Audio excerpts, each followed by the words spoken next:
help yourself to a drink. Oh, yeah. Thanks, Junie. Way. Oh, come in, love. It's all right. Friend of my daughter's. Babes, it's for you. She's got that bloody radio on again. She'll wake Jason.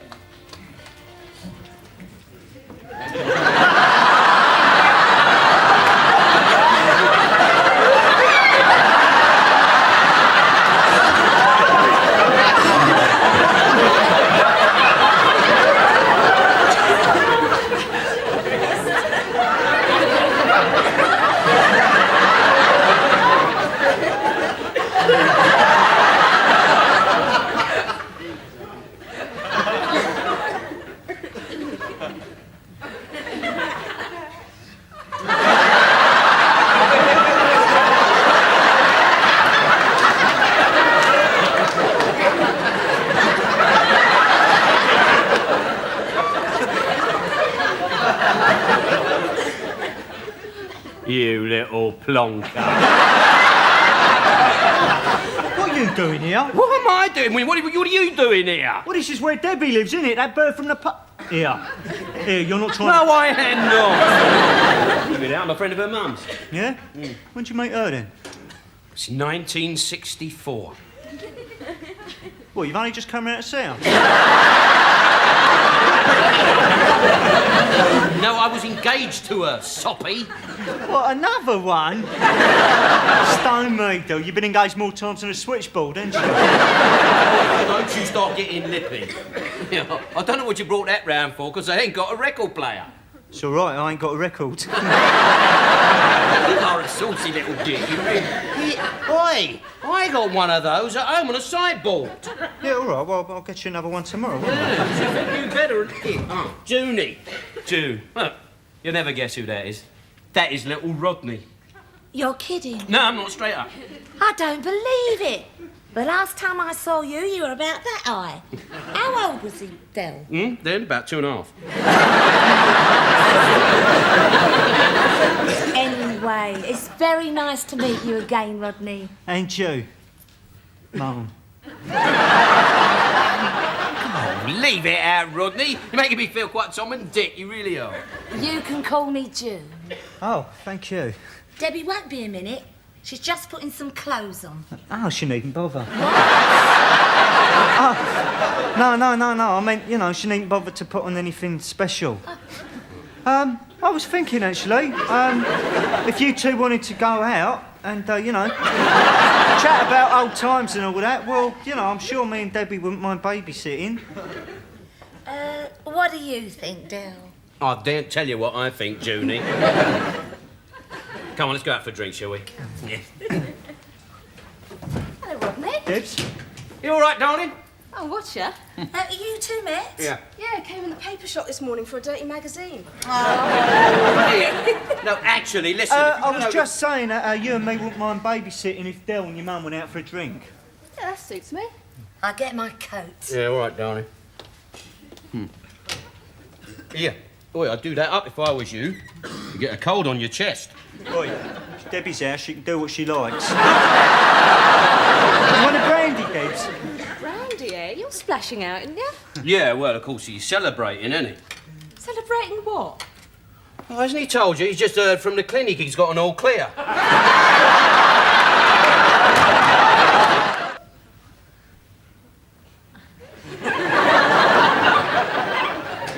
Put her down, Rodney! You're back early, ain't you? Yes. Ain't we just, eh? I'm going to bed, Del. Yeah, no, listen, Junie, we've got to talk. Look, I knew this is how you behave. That's why I didn't tell you. I'll see you around sometime. No, listen, June. Maybe. Look, we've got to talk. You've made another lasting impression then, or something? Rodney, come on, get up out of there, come on. Give Debbie some air, the poor girl can't breathe. All right. You want another brandy, Deb? No, she don't. I'll make my own decisions, thank you. Yes, of course. It's just that if you have too much to drink, you might make yourself sick. And you don't want to be ill for your party next week. It's Debbie's birthday next week, Rodney. Yeah? Thought it was mine tonight. I'll get you a nice present, shall I? Dear, I'll get you a solid gold watch, eh? A couple of £100 at least, no rubbish. All right. What's your game, Del? Just feeling generous, that's all. Come on, Rodney, I'll give you a lift home, come on. Give me... Del, we only live 50 yards across the precinct. I know, but when I came back tonight, there was a load of muggers hanging about. Oh, yeah. Yeah. Yeah, well, perhaps I better go. Deb's got to be up early. All right, then. Good night. Well, good night. Pleasant dreams.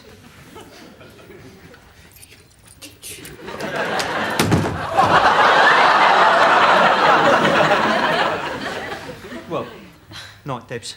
Good night. Come on, Rodney! Now, just what is your game, Del? All that, shall I buy you a nice gold watch, shall I, dear? And sweet dreams? I was just being friendly, that's all. You're trying to pull her, aren't you? I am not trying to...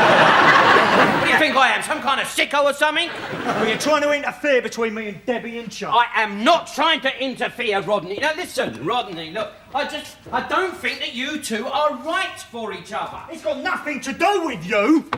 Me and Debbie think we're right for each other. Matter of fact, we're thinking of getting engaged. You're what? You can't get engaged to her, Rodney. Now, what I mean is, you're too young. I'm 24, Del. By the time you was my age, you'd been engaged to every bird this side of the water. No, you're just jealous, aren't you? You can't stand the thought that I might end up with a nice little wife. You're going to end up with a nice little stretch if you ain't careful. Rodney, you mustn't get engaged to her. You give me one good reason why I mustn't. 'Cause she's my daughter.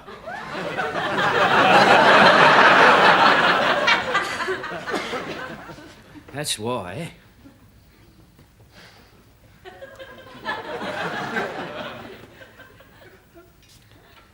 Debbie is your daughter. Yeah. No, it's not real. No, it's not happening to me. I tell you what, I'm in the middle of a bad trip and I'm going to wake up in a minute. I've worked it out on the calculator, Rodney. Me and Junie broke up 19 and a half years ago. It's Debbie's 19th birthday next week. You're the one with the GCE in maths. You work it out yourself. Well, no, she probably met someone after you. No, she was born a couple of months after. Well, then she was premature. Premature? She'd have to have been bloody instant, Rodney.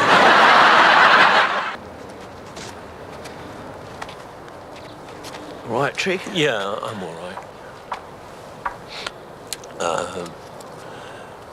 Well...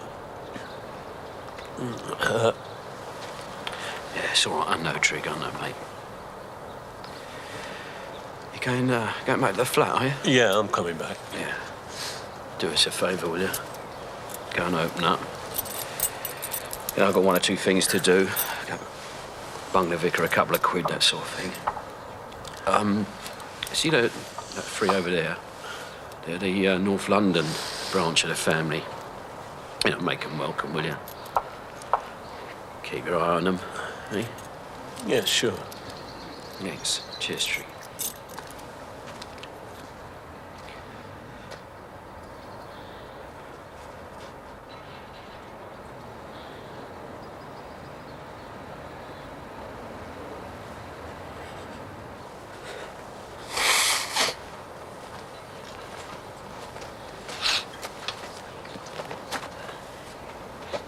I love a nice funeral. What you hang about? There's two more after this.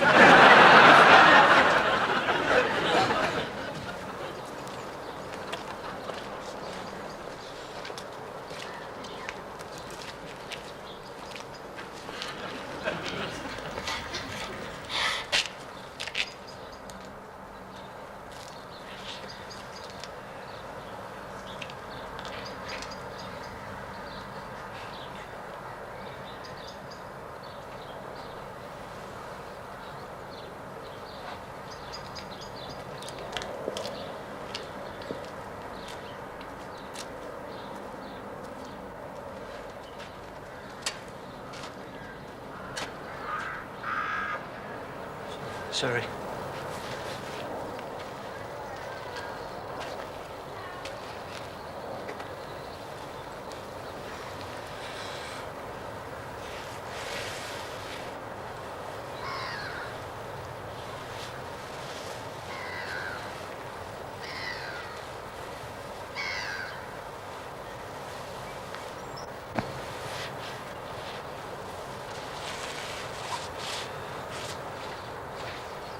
We'll leave the car, shall we?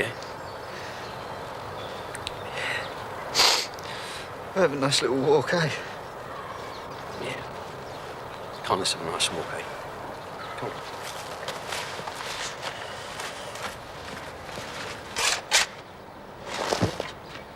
on. Oi. Gently.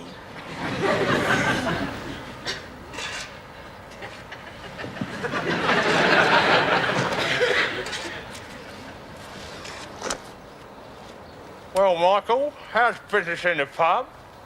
Oh, not bad, bossy, not bad. Oh, you didn't hear, did you? Thursday night, some Burke nicked me cigarette machine. Never. Yeah. What about that sonic burglar alarm, Del Boy soldier? Oh, yeah. They nicked that and all.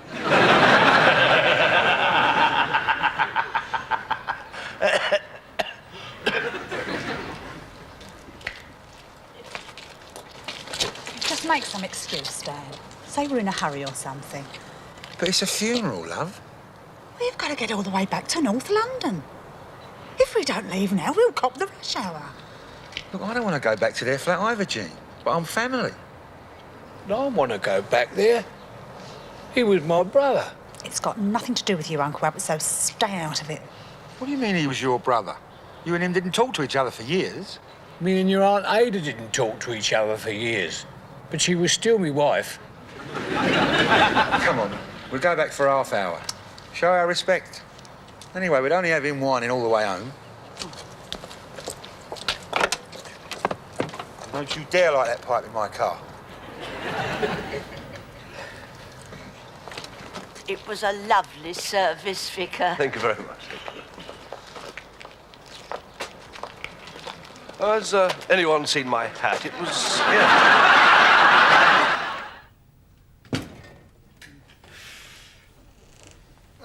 All right? Did you get Albert home safely? Yeah, I got him home safely, all right, Rodney. Morning, son. Morning. You're back? Boomerang trotter. Always comes back. What happened? What happened? I'll tell you what happened. I drove him all the way back to North London, right through the bleeding rush hour.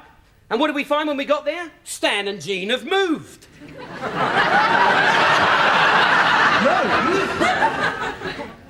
What do you mean, move? What do you mean, what do I mean?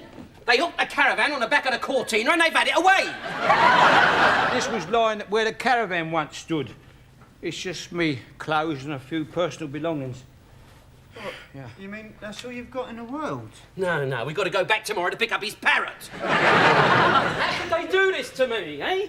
That is disgusting, isn't it? I mean, deserting him like that. Yeah, ain't the first time it's happened either. I mean, I think there should be a law or something against that. Yeah, I know. All I want to know is where they've got... Yeah, what did you say just then? I said it ain't the first time it's happened either. Do you remember your cousin Audrey? I went and stayed with her and her husband Kevin for a year. One day he sent me down to Sainsbury's with a shopping list. When I come back, they'd emigrated. Not a ticky bird to me, though. Then there was young Gillian, you know, Patsy's girl. I went over there to give her a bit of comfort because her husband was on nights. 6 months later, she sets fire to the house. She got 3 months medical supervision for that.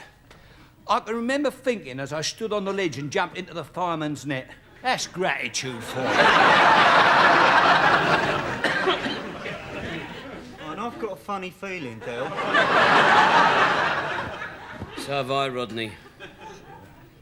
I feel like a turkey who's just caught Bernard Matthews grinning at him. What should I do with these, then? I'll tell you what you ought to do with those, shall I? You put them in here, right?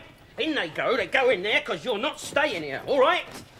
No, of course not. Just for a couple of days, that's all. No, not for a couple of days, not for one day. There's a seaman's mission down there in St Catherine's Dock. You go down there, go on. Well, I thought I'd just have a look at the local paper and find myself some digs. Yeah, that's a good idea, Uncle. They'll have a local paper down at the mission. Now, go on, sling your hook. Yeah, all right, Del. You don't mind if I have a quick cup of tea, do you? No, go on. There's a flask of cold tea out there and some vol au vents from yesterday. Go on, you have it. Cheers, son. Oi. What are you doing, winding him up? Yeah, I'm winding him up. I'm winding him up. Del, he only wants to stay for a couple of nights and get himself sorted out. He's a trotter, Rodney. We're trotters. Yes, I know, but we take after Mum in nature. He's from Dad's side of the family. You know what they're like. You offer them a cup of tea and they think you've adopted them. Look at that time when Dad came round here. He wanted to stay one night. Took us nigh on a fortnight to get rid of him.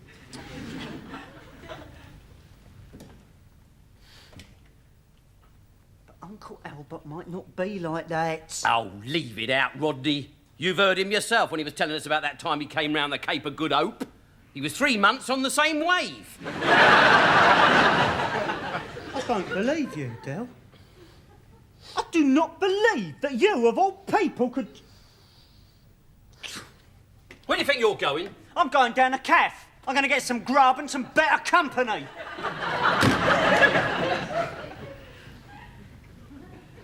I'm going to put some clothes on. It's all your fault, Rodney. And I don't start all that again. Well, it is. I mean, ever since you were like that, you've done nothing but hold me back. I held you back? Yeah. I mean, when Mum died, I should have had you put in care. I would have been someone by now. I would have probably had my own penthouse and I'd have had Aston Martin with a telephone and all that. Well, I'll tell you something, Del. You'd have been doing me a favour if you'd had me put into care. Because at least then I might have got a proper job when I left school instead of humping your old suitcase all over London. But you didn't want to leave school, did you? If it'd been up to you, you would have been there drawing your old age pension, wouldn't you? I only wanted to stay there while I got my GCE in maths and art. And a lot of good they've done, the firm. The only time your GCE has come in handy was that time I asked you to count them tins of paint. What bloody hell's that? Oi. Don't think it was that deep fryer, do you? I'm not going to stay to find out. Come on, let's look lively. Come on. Del! Yeah, it won't be a minute, love. It's your Uncle Albert! What about Uncle Albert? He's fallen down our cellar, quick! Fallen down the cellar? Stick it.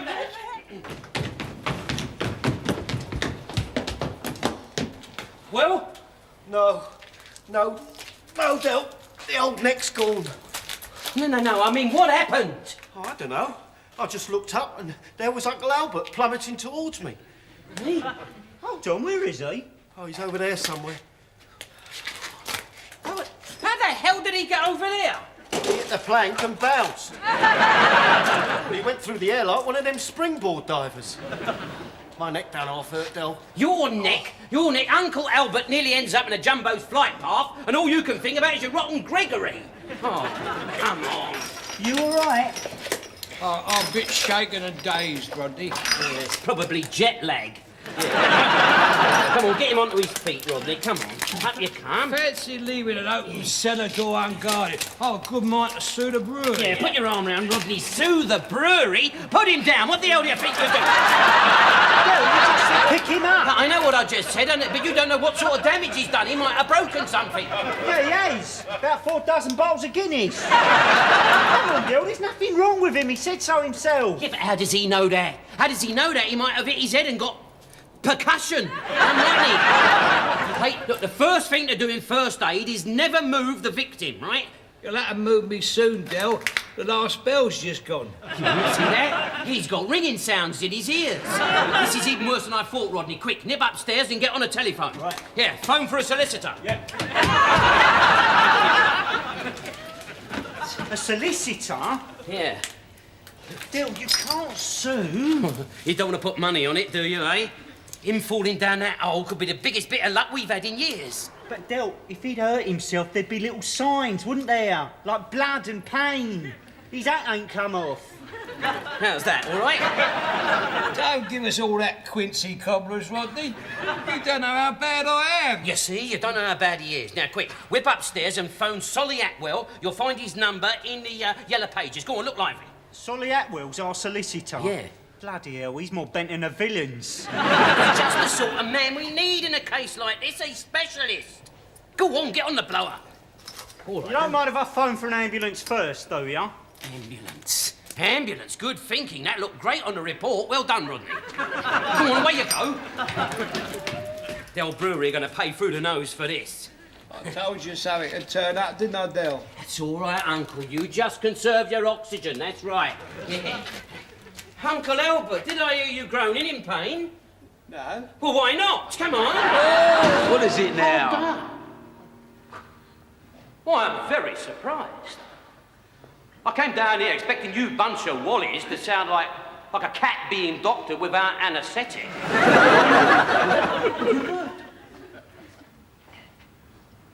What? You're very good.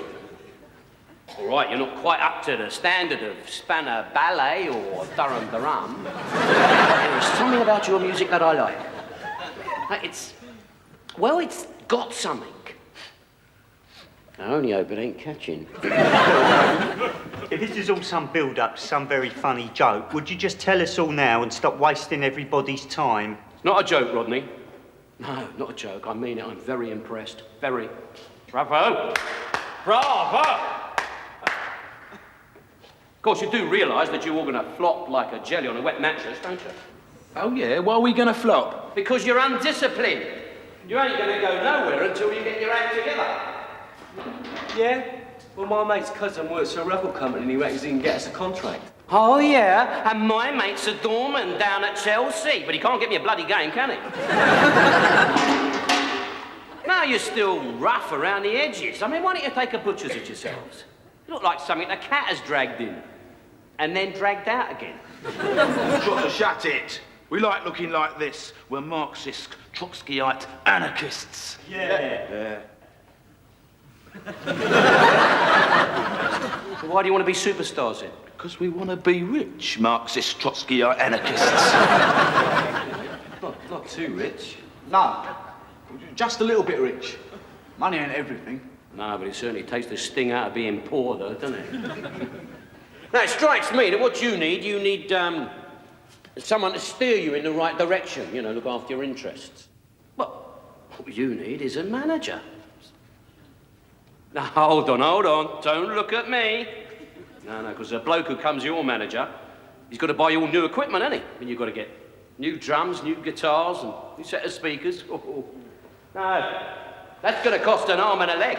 I thought you said we was good. You are good. You're all natural. You've got raw talent. Hey! Drop out! Don't want to put your money where your mouth is, though, do you? Do you think I'm the kind that won't back my instinct? You know me, Rodney. He who dares wins. The fact of the matter is, Mickey, the funds are a bit tight at the moment. You're enough a wally, Trotter. Yeah, we know. Yeah, we heard it all before, Del. All right, you win. I will be your manager. I'll get you bookings. You just see if I don't. What about instruments, though? I'll get that as well. Oh, don't listen to him. We'll probably end up with a chuckaways from some Boy Scouts band. No, you won't. All your instruments and equipment will be brand new. You write down what you want and I'll get it for you. Because I'm going to make an investment in you lads. This time next year, we're going to be millionaires. I can see it now. The Albert Hall, Carnegie Hall, the Hollywood Bowl, the revolutionary new sound of pop protest. You don't know any of the Bachelor's numbers, do you? No, all right, well, no, it doesn't matter. No, not important.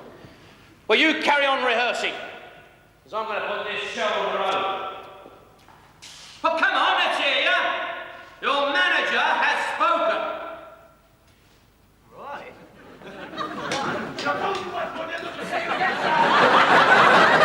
2, 3, back! Listen here, stop me if you heard it. A million kids done that. You entering the charts this week at number 26.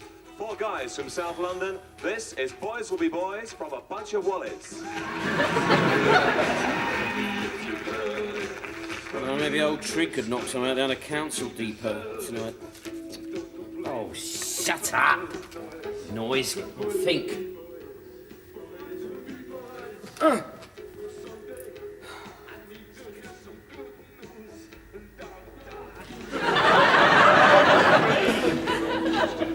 don't believe it. I don't believe it.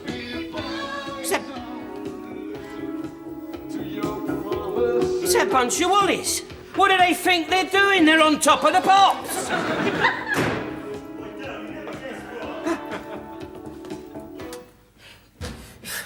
Right. Hey. You know that old bird that works down the laundromat? Yeah. The one who's after up. Yeah. What? What's wrong? No, it's all right, fine. Want a cigar? What? No, oh, you don't want that one anyway. Get you another one. Sorry, go on, you were saying. What was you saying? I wound her up, right? Yeah. I said that Uncle Albert wants to take her to the old folks' beano on Thursday. Yeah. Dropped him right in it. Did you? I like it. I like that.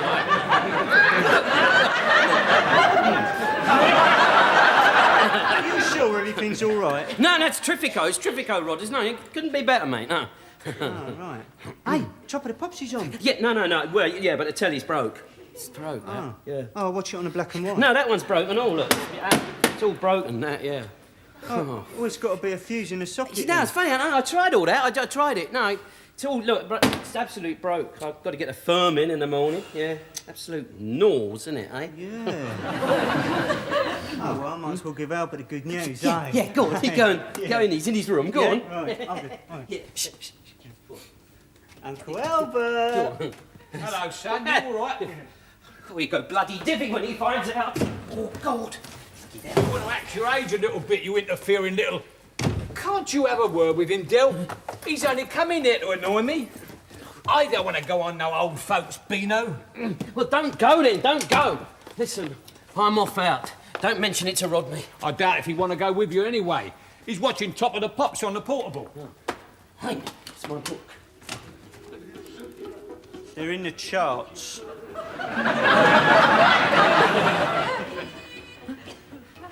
So they're in the charts.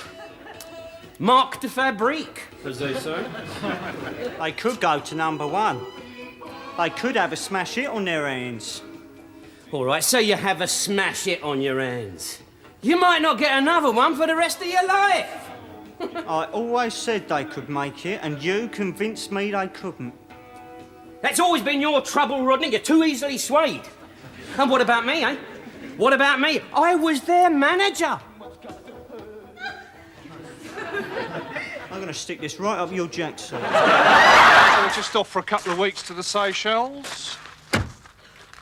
Ever been to the Seychelles, have you? Don't know, have we ever been to the Seychelles, Rodney? Oh, I'd have to check the passport on that one. Now, you are quite sure you will be able to look after this dog? Of course I will. Yeah, oh yeah. Dell's had lots of experience. Right, remember, this is not just a dog. This is Marlene's baby. Sometimes I wish I'd never bought it.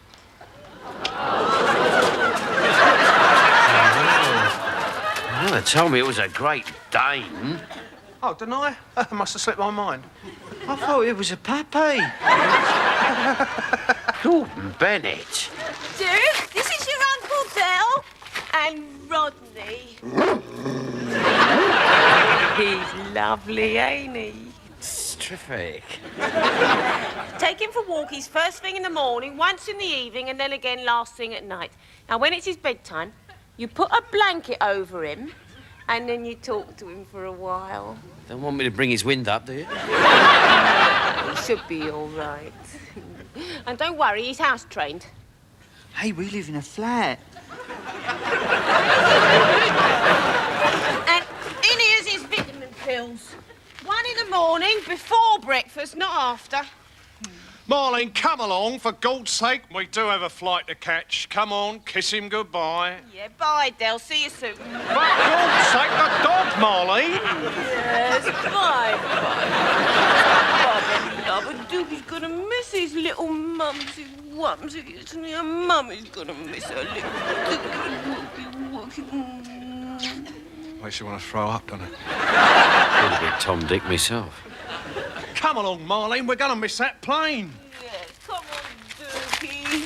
If he bites you, don't scream. He's only strung. All right if we bleed? Oh, he doesn't sink his teeth in. He's only playing. Boy. Bye-bye. Bye-bye, Dookie Wookie. Bye-bye. Did you switch everything off? Yes. Did you switch the burglary alarm on? Yes. Did you lock everything up? Get in the car!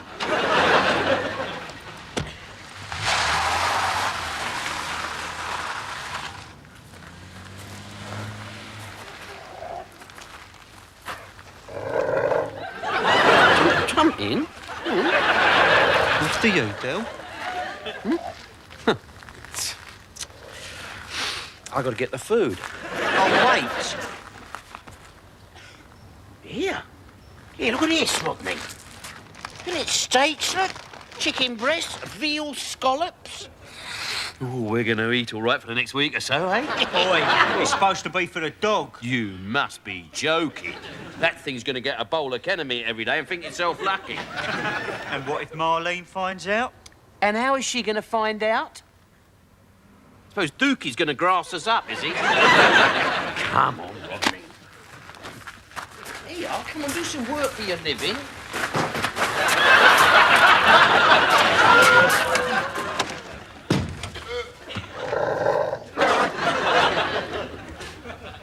That dog don't like me.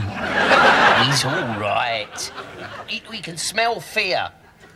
I'm surprised he can smell anything at all with that gallon of brute you're wearing. Come on.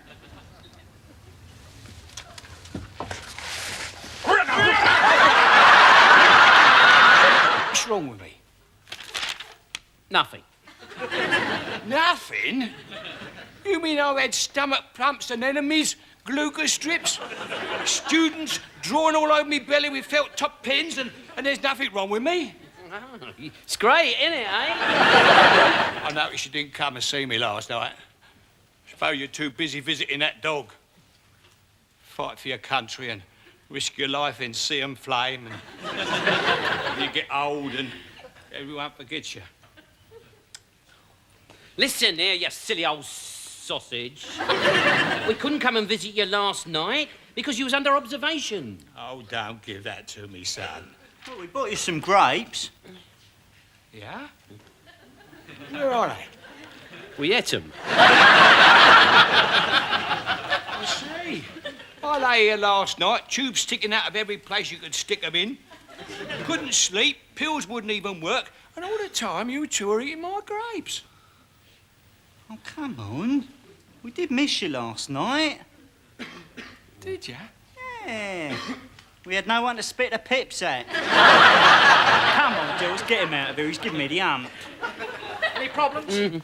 No, Doctor, there's nothing wrong with me. I feel full of fitness and vitality. Good. Well, bye for now, Mr. Trotter. See you again. Not if I see you first, shipmate. It's all right. Come on. Come on, hurry up. We're going to get you home. Yeah, moaning, miserable old git. Don't stop, does he? And we got him all that treatment, and that's all for nothing. That's right. And does he think anything of it? No, does he, Yell? Oh, by the way, Sister gave me these. Why, what's the matter with you? No. She found them in your uncle's locker. Oh, I see. Patients are not allowed to bring their own medication into the hospital. Bear that in mind for future. What's he doing with these, then? These are Dukey's vitamin tablets. No, they ain't. Those are Albert's sleeping pills. I've got his vitamin tablets here.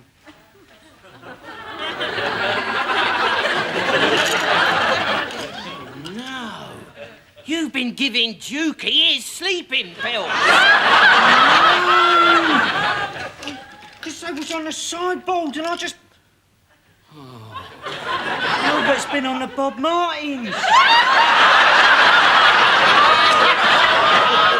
No wonder he's full of vitality. What shall we do? Just don't throw him any sticks, that's all. Should we tell him? No. It's a bit unfair, isn't it, after what he's been through? Yeah. Yeah, let's tell him. No,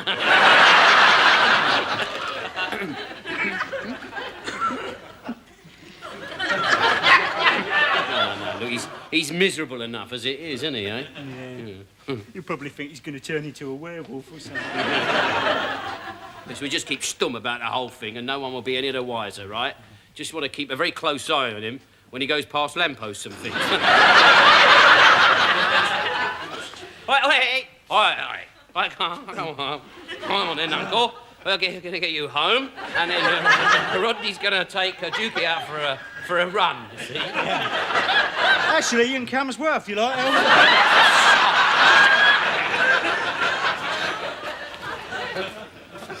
What's the matter with you two? Nothing. No. Well, come on. Yeah. Come on, boy, come on. Maureen, vodka and lemonade, please. Vodka and lemonade. Yeah. Oi, Mickey, all right? We're going down to Pizza Palace later on, then. Well, we're going down there, but we're with the birds, see? Oh, right, yeah, well, didn't fancy a pizza, to be honest. You know, got to be up early, market and all that. Yeah, Rodney, do you want tickets for the do Saturday night? I've only got 2 left. Well, he won't want to, will he, Mike? Why won't I want 2? Well, he won't be bringing a bird, will ya? Why shouldn't I be bringing a bird? There's no reason, Rodney, but why break the habits of a lifetime, eh? Yeah, I'll have the 2, Mike. How much? Good boy. It's a £5. Yeah. Who are you bringing in? Your Uncle Albert? I'm bringing a girl. Oh, give over, Rodney. I'm bringing a girl. What's her name? Eh? What's her name? It's none of your business. You have to find out on Saturday night, won't you? Who is it? It's not that sort from the fishmongers, is it? No, it ain't that sort from the fishmongers, actually. This one happens to be in show business. Show business? You're a liar. I'm telling you the truth, Mickey. You want to see her and all. She's a right Brahma. Well, I've got 10, says you won't bring a bird on Saturday night. Make it 20. All right, 20. Right. Wait, what sort of noise here? Can't you just think here? It's better me I ain't got a bird to bring to the do on Saturday. Oh, you haven't, have you? What, really? Yes. Ooh. Go on then, Rodney, go on. Take him the mouth he get. Go on. I tell you what, make it 30. Make it 40 if you like. Go on. Go on, Rodney. I know. Let's make it a nice round 50, eh? You're on. I'll see you Saturday. And you better bring your money with you. Got more front than Buckingham Palace, isn't I? Yeah, don't worry. Come Saturday night, you'll be the one that's laughing, won't you? Yeah. Yeah, that's it. Come on, sit down over here and hold your noise, all right? Yeah, Dave, you can sit here. I'm going. Are we playing cards or what? Yeah, come on.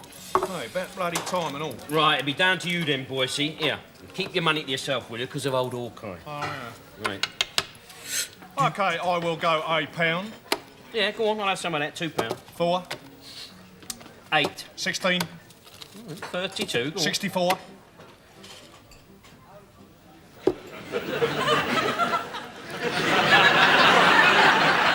It's going to cost you 128 to see me, Del boy. Just a minute, boys, just a minute. It's supposed to be a friendly game, isn't it? Friendly, it's like the start of World War III, isn't it? Well, what can we do, Del boy? It's just the way the bids have gone. I'll tell you what we can do. We can both take our bets back and start all over again, eh? And just, try to play a little more sensibly, all right? All right, Del boy. Down, Anything you say. Right. £8. I'll see you. I got 310. Oh, well, that beats me out of sight, Boise. Well played, my son. Good night. Come on, Rodney. Let's go.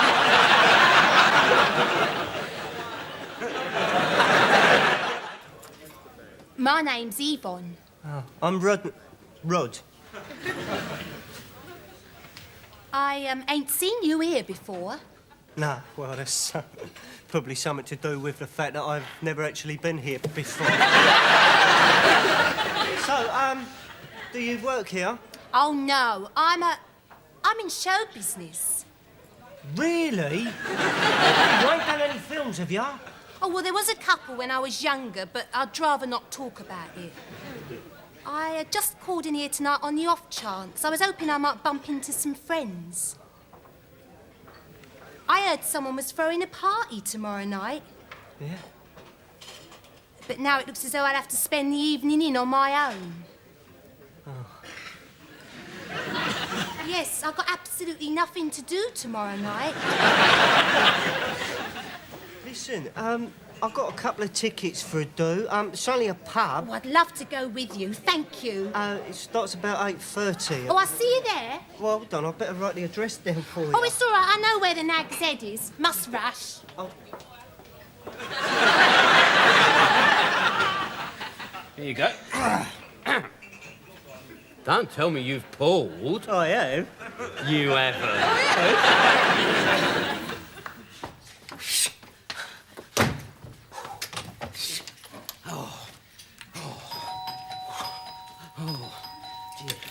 Now, Rodney, listen. Now, listen to me. Let me explain. Before I do something that you'll regret, I'll explain to you, see. Now, it wasn't my... Hey? Oh, it's you. Come on in. Where's Rodney? He's coming up the stairs. Oh, he's out of your blood, Del. Heck, it wasn't my fault. Well, not entirely. I only did it so that he could win the bet. I'm sure in the cold light of day, Rodney will realise that Bonnie's behaviour wasn't that bad. Oh, it was bad, Del. It was very bad. At one point, Rodney started crying.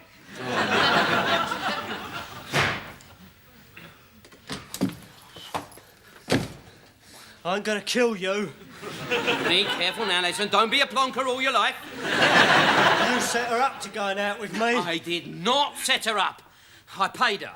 You paid her? Well, that's worse! No, listen, come here. All right, now listen. I only did it for you to win the bet and to save your pride. My pride? Yes. Tonight, in front of half of Peckham, the bird I told everyone was my girlfriend stood on the counter and took all her clothes off. I don't think anyone noticed, Rodney.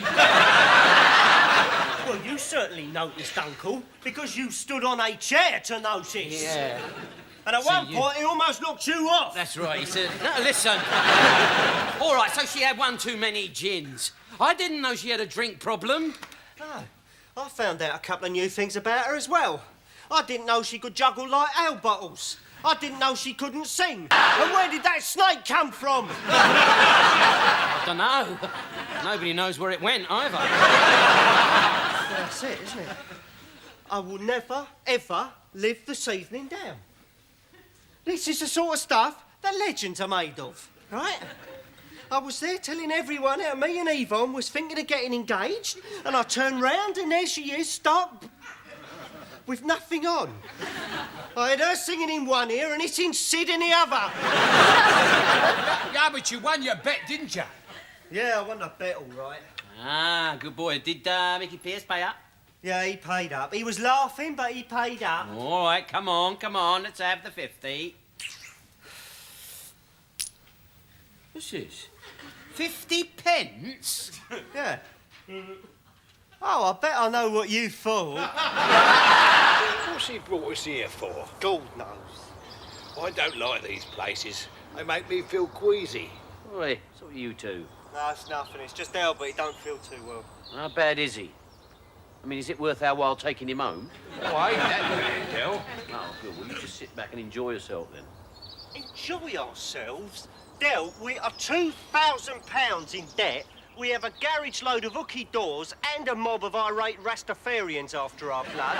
So what are we doing, hanging around Mum's monument? Because I always come here in times of trouble, Rodney. Just come here and stand here and tell Mum my problems. And somehow she always seems to provide an answer. She's never let me down yet. I mean, you take that time when you was done for the possession of cannabis.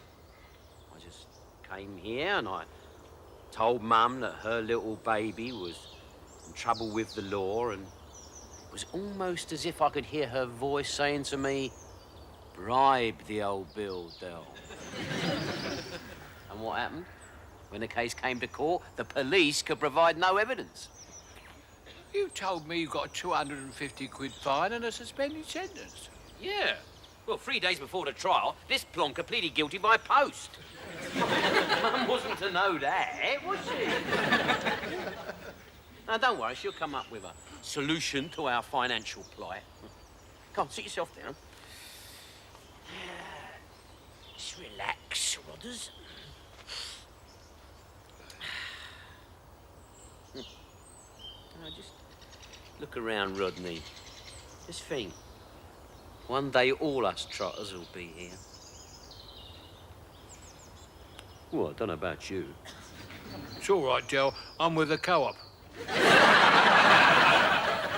Yeah, back in the 60s, I bought us all a plot. You know, I thought, well, land was going to be a good investment, wasn't it, eh? Can't go wrong, Del, can you? See, I'll be over there next to Mum. And Grandad, well, he's already here over in the gardens of external peace.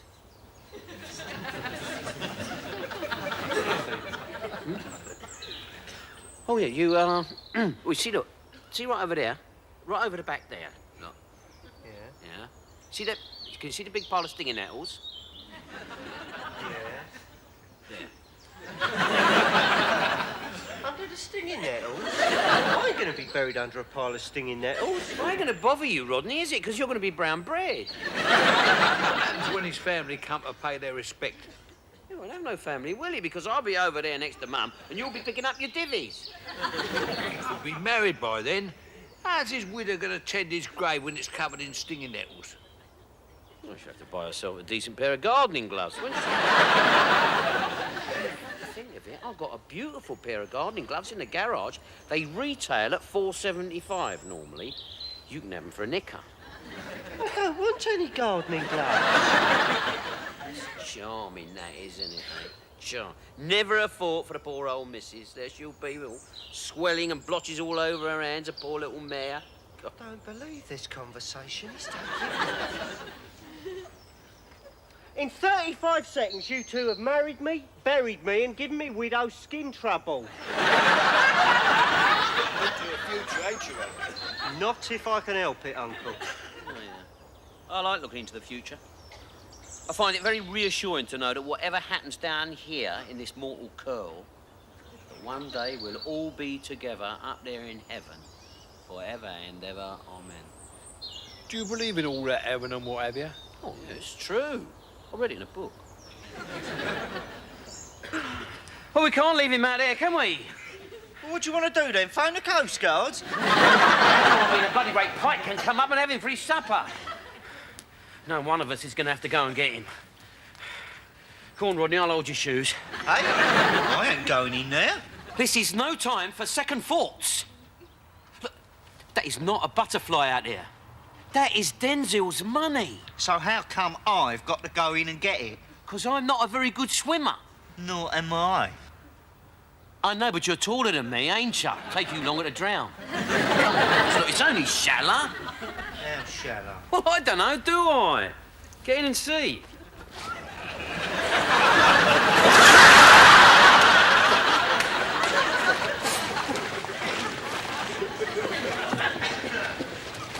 What's Rodney doing? I don't know, it's the backstroke, I think.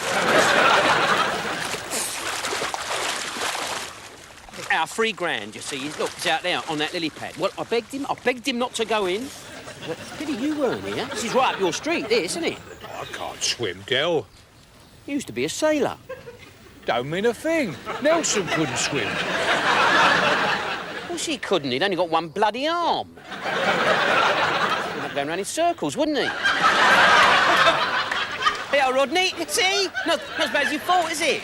You pushed me! I did not push you, just gave you a little bit of encouragement. Anyway, come on, Rodders, you're in now. Yeah, I'm getting out now, no. No, just a minute, just a minute. Not 10 yards, not 10 yards from you, right, is one of the rarest, most beautifulest of God's little tiny creatures.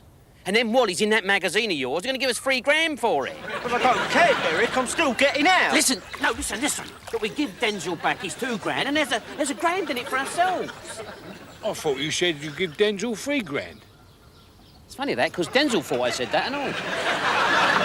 Rodders. Everyone's a winner, don't they? What'd you say? Nice and gently, Rodney. Shut up. Easy now. Don't splash. Go slowly, don't disturb it. Mind how you go. Got it? Got it. Good boy. Good boy. Come on. better get a cold next week now. Oh, shut up, you tart. This water will make my hair go frizzy. Don't worry, the alopecia will soon cure that. Oh, careful! Rodney, just remember, if you get into difficulties, save the butterfly, all right? Stuff the butterfly? Hey, stop that. There are very few of them things left in the world. There are millions of you. Nice and easy, Rodney. Almost there. Careful, careful. Got it. Is he all right, Del? Yeah. It's a bit wet, but you'll survive. The old sun will soon dry you out, won't it? Then I'm going to take you down to the nice man who's going to give your Uncle Delly Welly 3 lovely grand. Denzel, I've got your money. Great. See you down the pub later.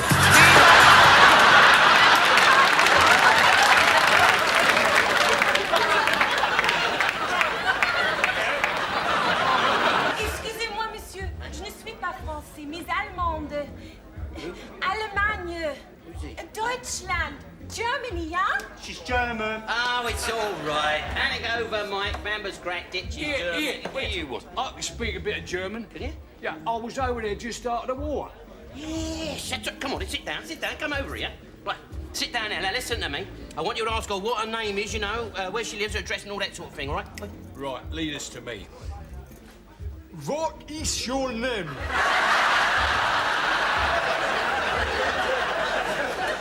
What is your name? What is your... He's winding me up, isn't he? Does anyone speak English? English, you saucy mare. Of course we speak English. We invented a lingo, didn't we, eh? Yes, well, I speak English. You help me, maybe? I look for my hotel. Oh, right. Which hotel? What is the name of your hotel? I'm not sure of this. Oh, stone me. There are bloody millions of them across the river, isn't there? Please? Oh, he say there are many hotels in London. Oh, yeah, many. You just come in then, Gatwick Airport, Silverbird. Please? He say, have you just arrived in England? Oh, no. I've been in England now for 1 year. I am language student, French and English, yeah? I work as au pair and study at the college. The family I work for tell me I must go. They are not happy with me. They say I must leave. So I have hotel, yes? Oh, yeah, don't worry. I will make sure you get to your hotel. I will make sure you get safely to your room. I think I can handle this one on my own now, Del, don't you? Yeah, I bet you can. Yeah, God, blimey. What a turn-up, eh? He thought he was going to pull a Swede, and she gets lumbered with a cabbage. Come on, Albert, let's take a Toby home. We'll leave the keys of the car with the old saint here. There, off you go. Ta-ta, darling. Best of luck, girl. Keep your hand on your fennec. No, Del. All right, I'll tell you what I'm going to do, Michael. I'm going to leave the phone so you can think about it, and I'll give you a bell on it in the morning, all right, son? So, have you any idea where your hotel is? I do not have hotel. But I thought you said you was looking for an hotel. Yeah, I look for hotel. Oh, nice. There are no hotels in this area. Oh, this is what I think. So, I am nowhere. Oh, no, don't cry. Oh, something will turn up. Just give us a bit of time to think. I have money. Oh, God, put that away. I'm going to chop your head off around here if you got gold teeth. Please? Oh, this is a dangerous place, you know, at night. Streets are a bad place. Yeah, this is why I fear. Carl, time to go home now, please. Oh, look. Well, you could spend the night at our flat, I suppose. You know, if you want. I mean, it ain't very much, but, well, it's comfortable. Well, no, it ain't really comfortable. Look, you're more than welcome. You know, you could have my bed. But where will you sleep? Think of something, eh? Shall I take your case? Oh, thank you.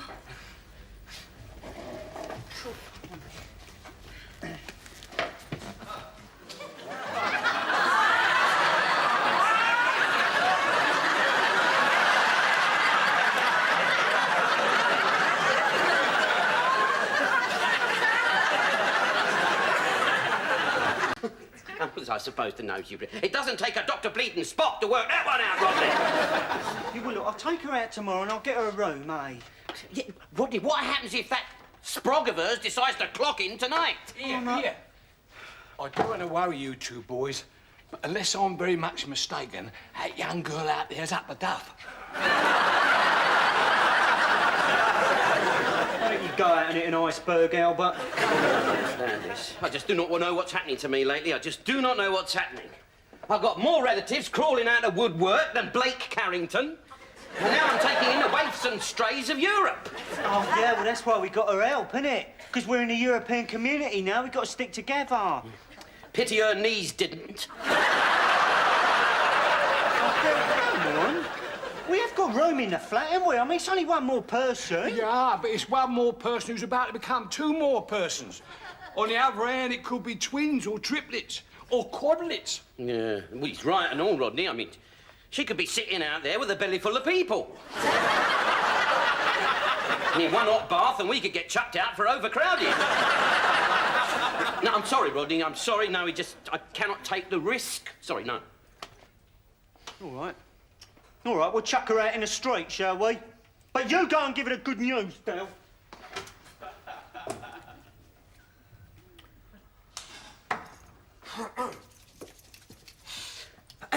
Mönchengladbach. See, the thing is, Anna, we've hit a bit of a snag. I mean, at this specific moment in time, we are a bit knackered for space. See? Please? We say there is no room at the inn. Don't start all that Sunday school rubbish with me. Und Plonker, yeah? He's calling me a... Don't matter. Who did the dirty deed, then? Please? He says, who's the father? Oh, that's a bit personal. Yeah, eh? it's a bit personal. Father, yes, I understand. The family I work with, Mr. and Mrs. Wainwright, have son, Spencer, who is a student. One day, Spencer returned from university with degree, yeah? I not drink, but this day I have the champagne. Then I am spinning, yeah? Then Spencer comes to my room. He wants to, what word? Oh, you mean he wants to get... He wants to be my friend, yeah? What, while you were still spinning? Yeah, I am still spinning. Then I find baby is here. I phone Spencer, and he say I must not tell his parents he is father. But this morning I am very worried, and I tell them. They say I lie. They say I am bad person. Mr. Wainwright say my disruptive influence on Spencer makes it inexpedient for me to remain. Please. You say on your bike. Oh, on your bike. Mr. Wainwright, he is a... what word? Git. Businessman. Oh, right. A rich man. He gives me money for journey home. So why didn't you go? I cannot go yet. My family will see baby. This is not good. So I wait. And when baby is born, I give baby to people. Well, yeah, I mean, you know, if you think so, sweetheart, yeah. It's a terrible world, this is, isn't it, Rodney? Yeah. Terrible. Look, the best thing you... Why don't you chuck Anna's things in your room, you know, for tonight, you know? Yeah, cheers, mate. I'll give you a choice of penance. You can either say 5 Hail Marys and 10 Our Fathers, or make a little donation to the Hospice Fund. Will the score be all right?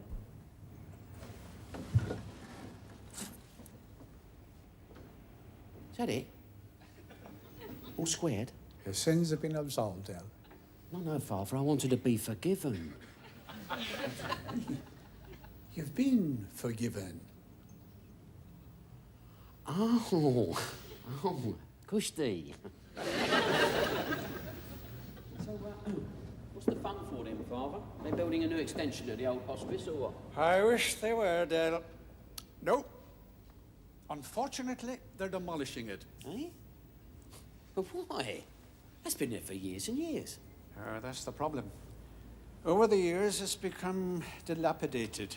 They've estimated it'll cost $250,000 to repair it. That's what the fund's for. I'm grieved to say we've little or no chance of reaching our target. Well, wait a minute. Maybe we can organise a charity darts match for you down the old Nag's Head. How much more money do you need? 185,000. Maybe we'll throw in a raffle, no way. It's very, very kind of you, Dale, and I do appreciate it. But I really think this is one battle that we've lost. They can't knock it down. And what's going to happen to all the old and sick people living there? Well, they'll move them out first. I know that. But I mean to where? Oh, who knows? They'll probably be dispersed to the four quarters of the metropolis, far away from their friends and relatives. I mean, they're all local people in St. Mary's. I know.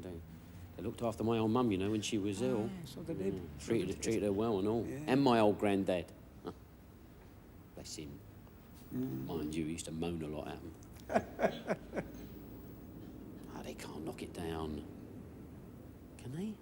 Well, it's out of our hands. Look, I'll be honest with you, Del. For the past 6 or 7 months, since I first heard of the plans for the hospice, my faith has been severely tested. All my efforts and prayers have failed. You know, I feel as if I've let the people down. Oh, no, come on. Don't talk like that, Father. Hey, come on. Something will turn up. Remember the old saying? Huh? He who dares wins. Well, I'll bear it in mind. Say a prayer for me, Del. Yeah, I will.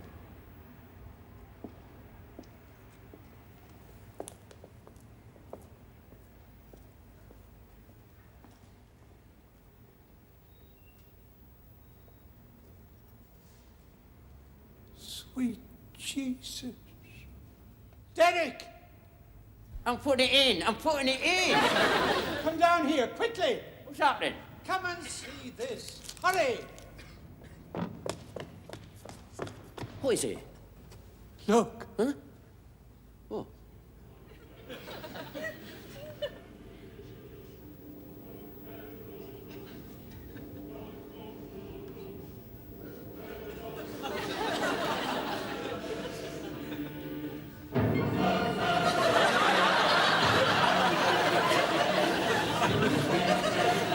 I wonder if we might have a short interview for our viewers over in the States. Yes, of course. Makeup. It's a makeup there. Everyone gone? Oh, yes. Yes, they have all they need, and so do we. All thanks to your nephew. Yeah, he brought you nothing but luck, didn't he? Unfortunately, he also brings the weather with him. Every time he prophesies a miracle, it's been pouring with rain.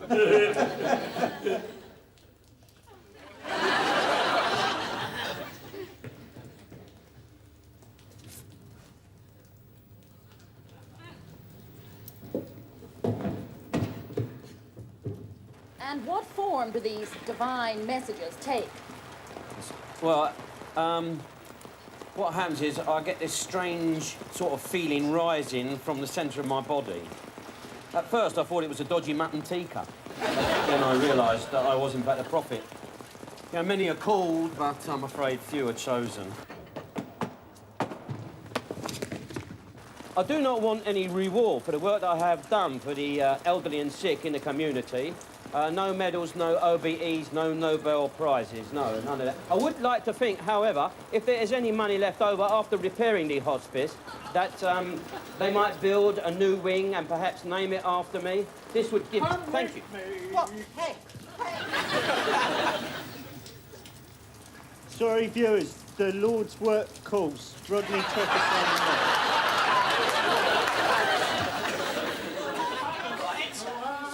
Dirty up here. Oh, don't shout up. I mean... Look at my roof. Bloody hell! Sorry. And look! The water seeping through the floor, across the joists, onto the lamp, and right onto the statue. This isn't a miracle. It's a flaming leak. Oh, that's a turn up, innit, eh? Somebody's stolen the lead. God, no, you can't trust anyone these days, can you, eh? No, wait, you're in luck. Innit? Because we got a load of lead in our gap.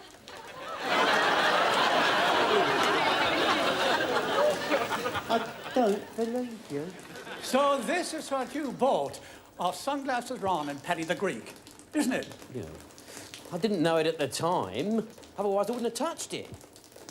That's what I came to tell you. Ah, but you didn't tell me. Well, no, I know. Not a grass, am I? You knew all along it was no miracle. You weren't receiving divine messages. You were listening to the weather forecast. Yeah, well, we've saved St Mary's, though, didn't we? Derek, look me in the eyes. Are you telling me that just for the sake of a small, decrepit old building, you created this whole tissue of lies and deceit? You deliberately and willingly set out to defraud all those newspapers and television companies out of thousands and thousands of pounds? Is that what you're telling me?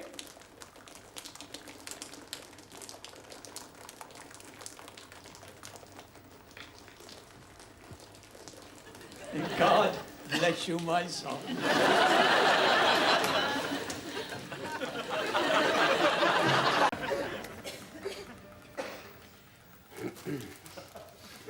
It's a very nasty habit you got there, you know. You could lose your teeth doing that. How would you know that? Because I'm going to ram my fist right down your throat if you don't bang it in. Yeah, Rodney's giving me the right arm. He really is. Take me in the office, man. Don't. There's another one for you, Spencer. Open up the safe.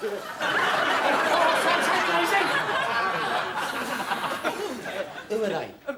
They're here on suspicion of shoplifting. Move. Huh? Move! Yeah.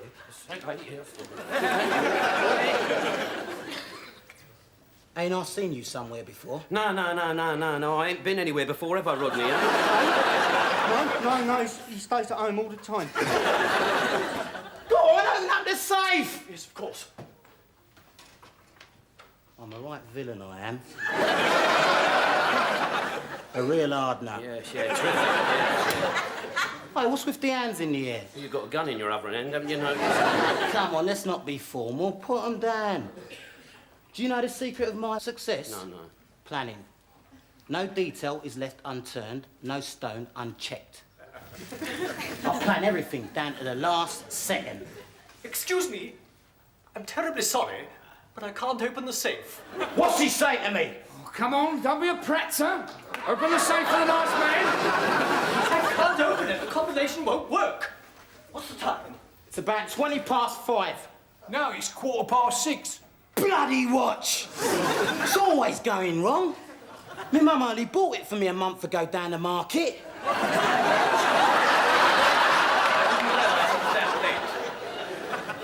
I won't be able to open the safe. You see, it's fitted with a time lock which comes into operation at 6 o'clock. Is this true? Yeah, I'm sorry, son. You're 15 minutes late. Bloody watch. So when does it switch off? Tomorrow at 8 a.m. Oh, great. Well, thank you very much. So what am I supposed to do now? Can't you come back first thing in the morning? No, I can't. I have got other things to do, you know. Oh, well. I suppose there's nothing else for it. We'll have to wait, eh? Wait! What are you talking about? But that's... Well, it's 14 hours, isn't it? Look, I don't want to stay in here any more than what you do. But have you any idea how much is in that safe? Oh, no. About 60 grand. You're kidding. I'm afraid not. Friday is our busiest day. See? Planning. Well, it's all settled down now. It's only 14 hours. It'll soon go. Sit down!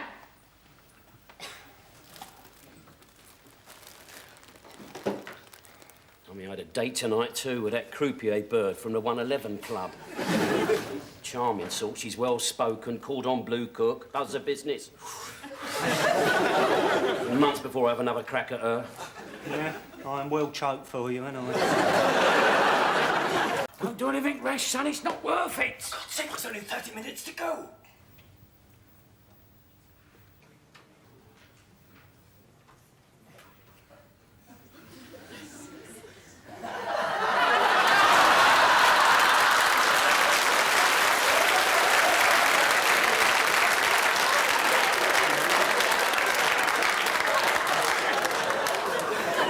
You pelonka! What are you doing? Nothing, I just fancied a fag, that's all. Well, why didn't you ask me? There's no need to steal. Sorry. What was that? It's the staff arriving. They start early, don't they? 4:15. It's 7:30. Bloody watch. So, only half an hour to go. It's sad, really. We might never meet again. Could always hold a reunion next year if you like. I remember who you are now. No, it's all right, son. You can have a full rebate, no problem, it's all right. You're, what is it? Don't tell me. No. Tell. Yeah. No. Del Trotter, right? Don't you recognise me? Well, you're the master of disguise, aren't you? Do you remember Rosanna Gilby, West Indian lady? Lives down Clutter Road. Years ago. Used to come round on the weekly and that, selling shoes, Del. Yes, I remember. And that was you? Don't you remember a little boy? A little... No, you're not. You're not little Lennox. That's right, it's me, Lennox Gilby. Lennox Gilby, I don't believe it. Well, stone me. The last time I saw you, you was about that high. God damn. Doesn't time fly, eh? Yeah. Ah. So what you doing with yourself now? Oh, well, I'm on the dole, Del. Oh, yeah. How's your mum? Oh, she's all right. Suffers from her feet a bit, but... Yeah, well, she would. Wait a minute. Hang about. I remember your mum.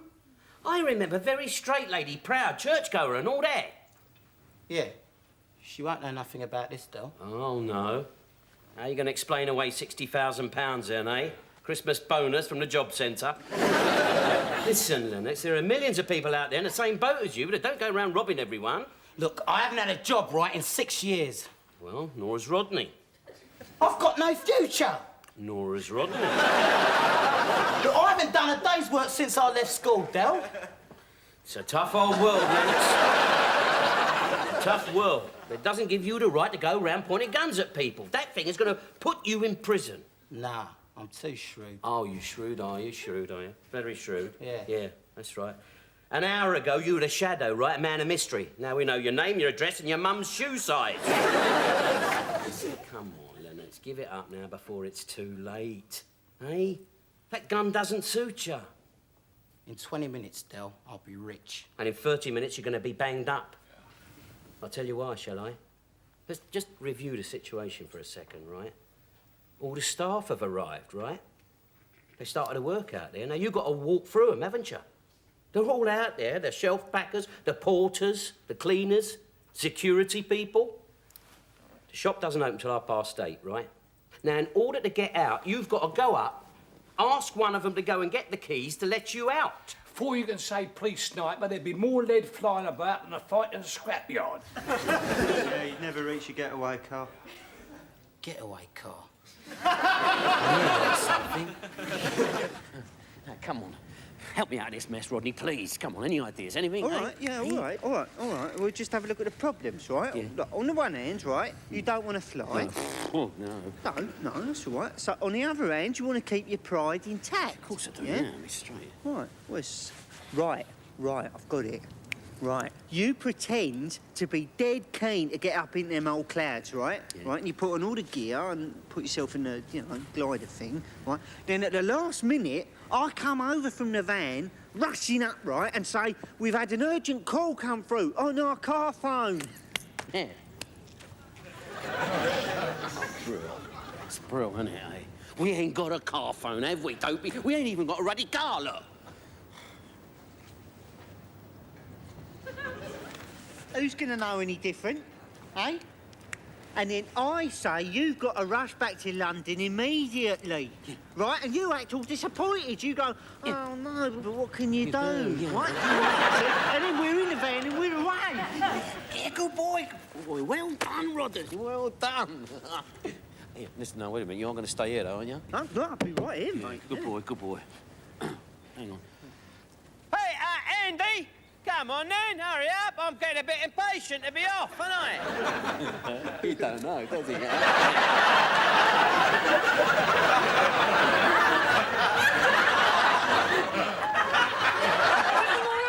Oh, yeah, beautiful, darling, beautiful, yeah. Now, you remember everything I told you about controlling the glider? Yeah, don't worry, Andy. It's all up there, down there for dancing.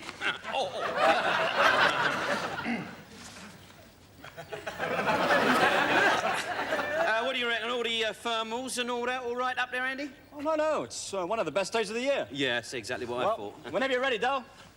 Ah, right, Kushti. You switched on? Yeah, it's all working, yeah.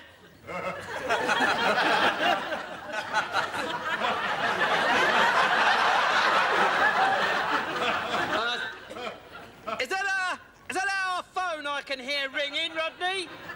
Hey?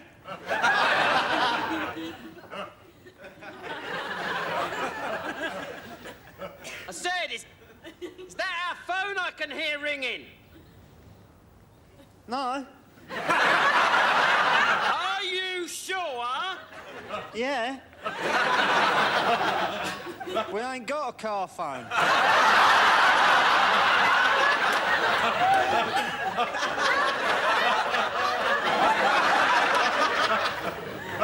Get up as high as you can, Dale, eh? You might get a tan. I'll get you for this, Rodney. Just see if I don't.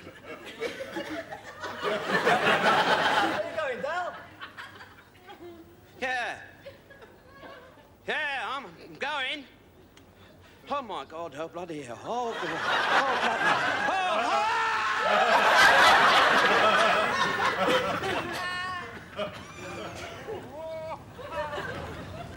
Oh. They do this for fun. Go. Please let me get back down safe. Please, God, let me get down from here safe. What's he doing? Well, where's he going? I told him to stay close to the ridge. Well, what's over there? He's heading out to sea. They tried to phone his next of kin, but they couldn't get through. So they found a pub. Me and Mike got a cab out there. We'll see you for the fair, son. No, that's all right. We got a green line back. What happened? Has he broken anything? Well, they reckon the aerial's beyond repair. I mean, Dale. How's Dale? You better ask him yourself, Dave.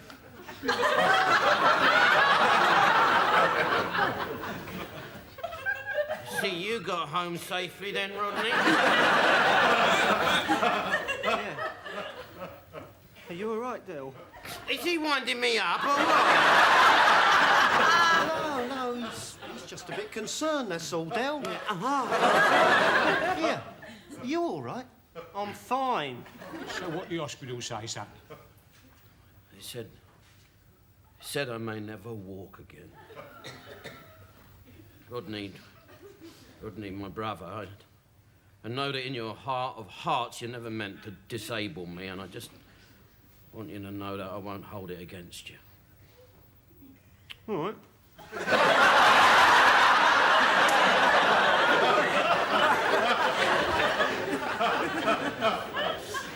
All right, what I meant was I'm sorry I let you lay under our home solarium all that time and made you go a bit red. I suppose, all right, this is my punishment, isn't it?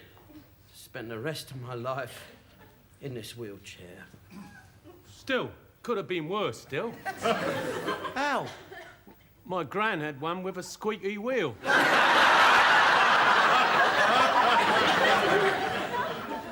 This is all a bit sick, innit? I mean, you might fool these three, but not me, bruv. So what do you mean, Rodney? Oh, come off it, Del. 2 pina coladas, then you'll put on your Eric Clapton LP, you'll be up and jiving, won't you? I don't believe this. I don't believe what he's doing to me. He's torn my world in half and now he's having a pop at me. You're right out of order, son. Oh, listen to me. Hospitals do not send home paralysed people by bus.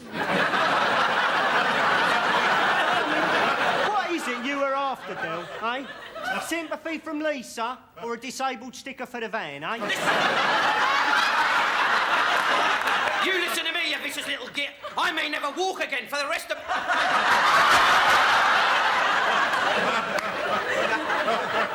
Although I must admit, I'm getting some feeling back. You should never tell them sort of lies, Del. You made us go all the way to Redhill and there's nothing wrong with you. Well, don't blame me. It was him. I just wanted to get my own back on this plonker. Yeah, but when you fancied a smoke on a bus, you made me carry you up to the top deck. Oh, no, don't blame me. Don't blame me, Trick. Just blame him. He's the... Rodney, I was up there 3 hours. 3 bloody hours. I did loop the loop over Dimchurch. Yeah, little kids were shouting at me, there goes the spaceman, the spaceman. Finally, just when I'd given up hope, I cluttered into an aerial thing and fell 50 foot to the ground. It was only by the grace of God that I landed on something soft. Yeah, I noticed the bruising round your head. No, it was not my head. I landed on a very unfortunate and very unsuspecting courting couple. You're kidding. No, I wish I was. Due to your vicious mind and general walliness, they have had to put their wedding back 6 months. And I've had to pay for a new sunroof in their Sierra. And that's regardless of what radio rentals are going to do me for the aerial. Loose in the... As in rhinoceros? That's right. There's a rhino loose in the city. What's it about, Del? Well, it's about... You see, this rhinoceros, right, escapes from the zoo and it heads straight for London, right? And after 2 or 3 days, they find all these, like, dead bodies lying about and no one knows who's done it, right? So they get hold of this private detective, you know, sort of like a Charlton Heston-type geezer, to try and solve the crime. Now, the zookeeper happens to be, you know, a very attractive woman. So, before you know where you are, old Charlton has given the salt what for. So, that's your romantic interest. Rhinoceros. But I don't know it's missing. Well, how can you not know?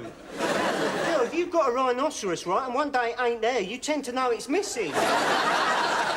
Don't be a plonker all your life, Rodney. I mean, she ain't got 1 rhinoceros. She's probably, like, got, you know, 2 or 3 rhinoceroses. And how's he escaped? Oh, squeezes through the bars, most probably. Don't you start getting saucy with me, Rodney. I'm only trying to help you. I can't believe nobody knows he's escaped. What about the 8 million people living in London? Don't none of them spot it? Yeah, but the ones who spot it, they're the ones who get trampled to death. What about all the others? The people in offices, the people in cabs, the people sitting on tops of buses. It's a rhino, Del. He only comes out at night. What is it, a vampire rhino? No, it's not vampire rhino. That's stupid, that is, isn't it, eh? Where's he live during the day? In a lock-up garage in a back street. Well, he's leasing it, is he? Not leasing it. It's a disused garage in a back street where no one ever goes. But the detective does find it, only it's at night. And the rhino's gone out? That's right. See, so the old detective is nowhere near solving the mystery. You see what it is, Rodney? Not only is it a love story, it's a whodunit.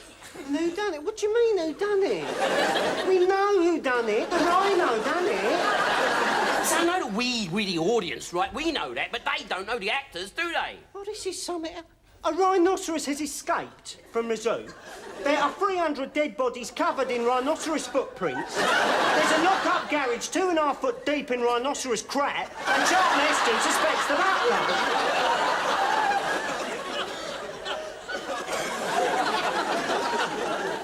Well, I do admit there are 1 or 2 teething snags.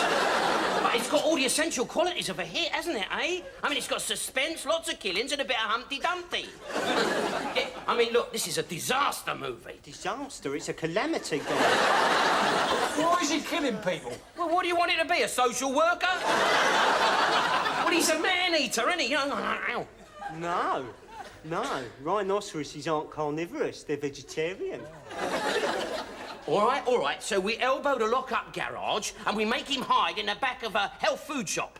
And he wouldn't head for the city, neither. But he's got to head for the city so he can kill lots of people. Yeah, that's right. No. His natural habitat would be the open country. All right, so what are you suggesting? We call the film There's a Rhino Loose somewhere out in the sticks where no sod lives. You don't call the likes of Charlton Heston in because something's eating the carrots. No. I think it's a good idea. Thank you very much, Albert. Yes, well, I'll pass. All right then. Just wanted to put an idea in your head, that was all. Wished it had been a bleeding bullet now. I've only got a small budget, haven't I? No, that's the beauty of it, Rodney. I know where there's a rhinoceros going cheap. Okay, everybody. That's a wrap. I wasn't ready for that one. Happy anniversary, dear. Always wait the anniversary. Right, Vic, Alfred, get a move on. We've got that christening to do in 20 minutes. Yes, I'll be with you in just a moment, Mickey. Yeah, all right. I'll wait for you down the church then. All right, Rodney? Shut up. Oh, please yourself. Here we go, Rodney. My son, there is your share, all right? I don't like this, Del. You know I don't like this. I know. Here, Del, we're slipping out of the back room. Oh, right, good, right, yeah. Hello, Rodney. All right, Mike? Of all the bars in all the world, you had to walk into mine. You're in my film as well, man. Oh, yeah? Yeah, it's just a little cameo role, son. I'll see you in a minute. Come on, Del. Come on in, Rodney. Come on. Come on in, Albert. Yeah, go on, then. Hurry up, you lot. It all seems to be going rather well. Oh, yeah, it's really nice, isn't it, Vicar? I married the happy couple all those years ago. Of course, I had hoped by now that the good Lord would have blessed their union with an offspring or two. But if it's not to be... Well, I'd heard that because of the precarious state of the world, Boycie and Marlene had decided against starting a family. Oh, really? I heard that Boycie was a Jaffa. Tell me, is it true that you are making a film, Rodney? Oh, yeah, we got an Arts Council grant, yeah. Well, I was talking with Derek. Yeah, I'll give you a bell when we start shooting. Thank you, my boy. All right, then, yes, everybody's got a drink there. And the vicar's in on it now. So, what do you want to drink? I'll get some beer. Yeah, come on in, my son. What's your day? Right, Trick? Get dirty, right? Oh, this is getting bloody stupid. All right, gentlemen, would you like to settle down? Yes, go Take on, a settle down. seat. Get down here. Come on, here we go. Wait, I'm in the Take front. care of yourselves in a rush. Right now, the Boyce Video and Leisure Arts Company is proud to present the British premiere of Night Nurse. From the novel by Enid Blyton. I read it. Oh, here we go. Oh, that's a bit unexpected, isn't it? Hey, look at that one. I've got no sympathy for her, look. Oh, no, Del, that's got to be special effects. No, it's real. Look, you can see it. No, shut up. No, starting proper now. Hang about. Where do they get these grotty flats to film in? Here. I've seen that bird before somewhere. Aye? Not one of these.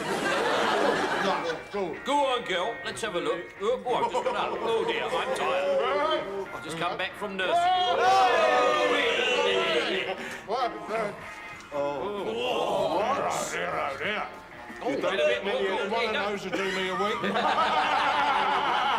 Hello, she's got her ear muffs off now, look. Hello.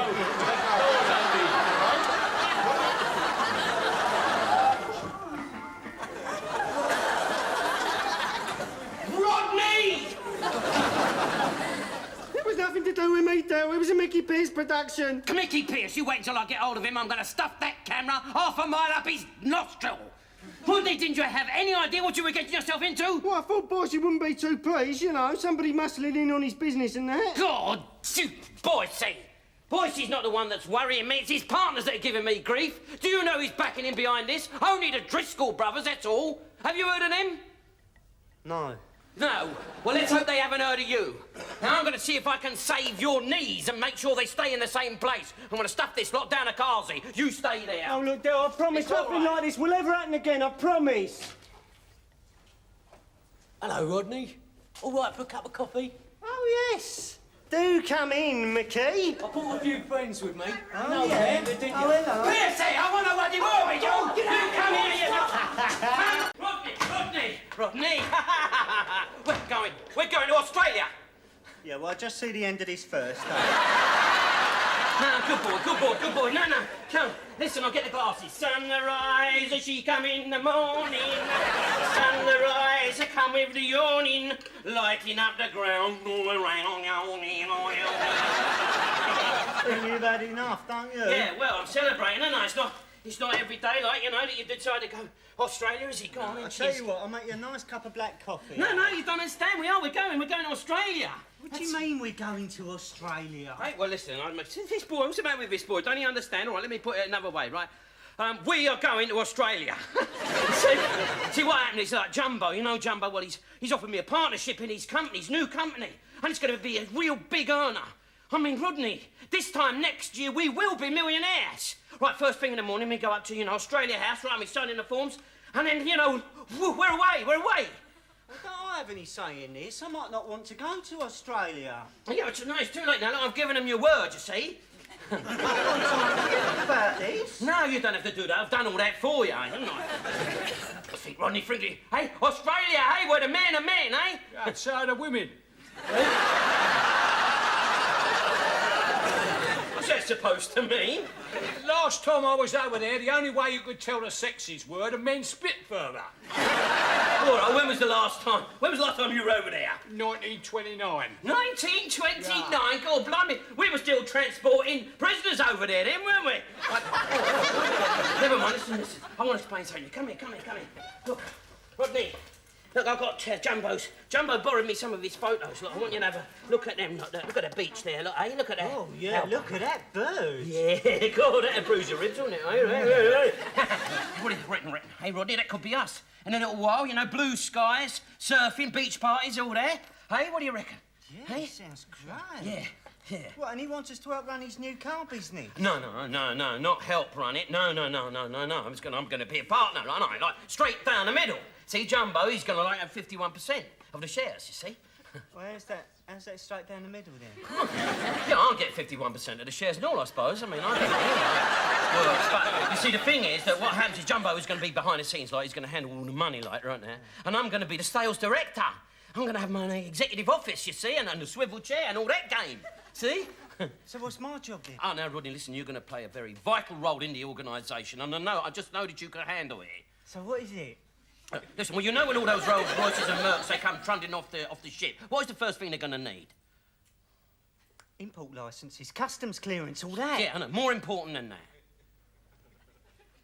Re-registering. They've got to have new number plates and new logbooks and all that. Yeah, well, they're gonna need even more than that.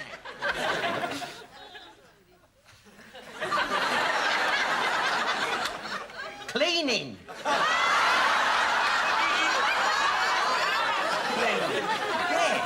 He's going 20,000 miles just to be a car cleaner? No, not gonna be just a car cleaner. He's gonna be a prestige car cleaner. He's gonna be in charge of it and all that. Oh, look, I'll have staff working under me then. Eventually, yeah. I mean, this is a growing business, Rodney, and a year from now, I can't afford to have you down there with your mutton cloth and your teacup. I've got to have you with me up in the boardroom, and you'll have your own in-car celluloid phone. You've got a sex secretary, all that, you've got to have that, haven't you? Yeah. What about Albert, though? We've got to find something for him to do, Yeah, I worked it all out. I wouldn't waste your time, boys, because I'm not going. Would you like my advice, Del? Yeah, why not? Go on, chuck in your penny. You've got to go, son. If you don't take this chance, you'll spend the rest of your life wondering what might have been. It's the kind of thing that will eat away at you. I know it'll be tough on young Rodney, but eventually he'll learn to stand on his 2 feet. In the long run, this could be the best thing for both of you. Cheers, Albert. Yeah. Thanks very much. Perhaps one day you'll try explaining it to Rodney for me, because you're Better at it than me. Yeah. I'm going to phone Jumbo now, tell him what time I'll be arriving. Let's see.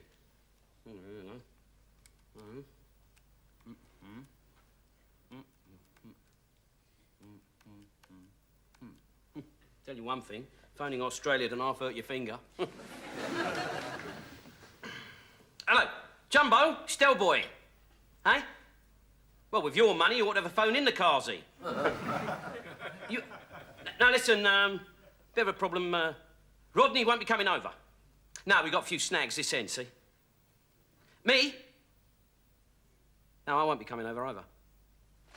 No, it's, you know, it's loyalties, isn't it? You know, family ties, all that. I know what I am. No, it's just, I'm sorry, mate. You know, the whole deal's off. You know, it makes sense. Anyway, thanks very much for the offer. You know, it was much appreciated. Yeah, I'll see you around, pal. Cheers. Well, I'm glad my advice helped.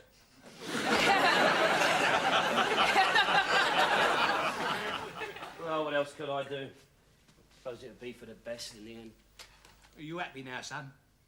I don't know, no way, I suppose. It's like a big weight's been removed from his shoulders, I know that. Well, I suppose that's something. Well, see you in the morning, son. Good night. Yeah, night.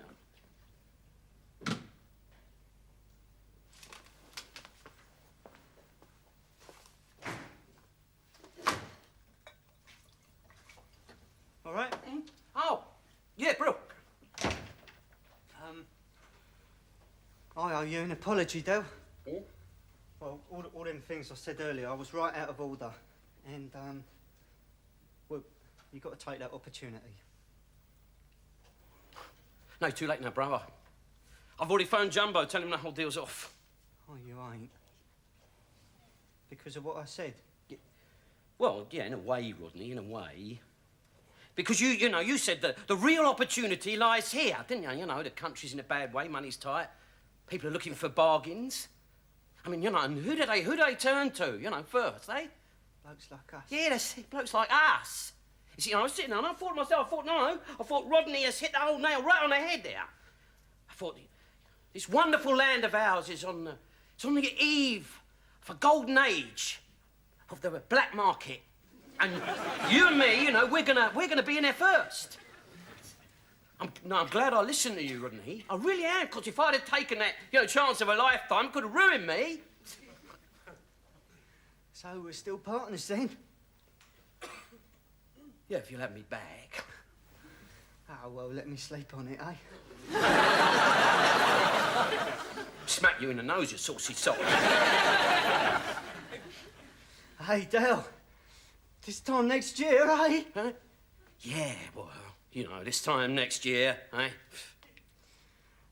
Well, I'll see you in the morning, eh? Yeah, I'll see you in the morning.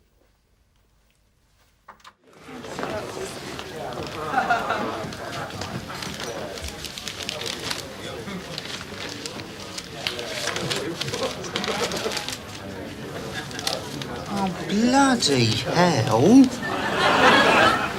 How am I supposed to do all this? Hello. Oh. Hi. Sorry to interrupt you. Oh, what? No, it's all right. It's just some computer data I've got to put into a program. It's very complicated. Well, yeah, it does look difficult, but it's no problem. My name's Rodney. Oh, Cassandra. Ah, Cassandra. It's a lovely name. Thank you. I just wanted I'm glad to say... we bumped into each other, because I was trying to find a way of saying hello to you, and I think it's really, you know, sort of liberated of you to make the first move. Move? No, you don't understand. You've taken my coat. I'm so sorry. It's okay. They're very similar. It's an easy mistake to make. Yeah. This one's yours. Well, how'd you know it's mine? It's got your name written in it.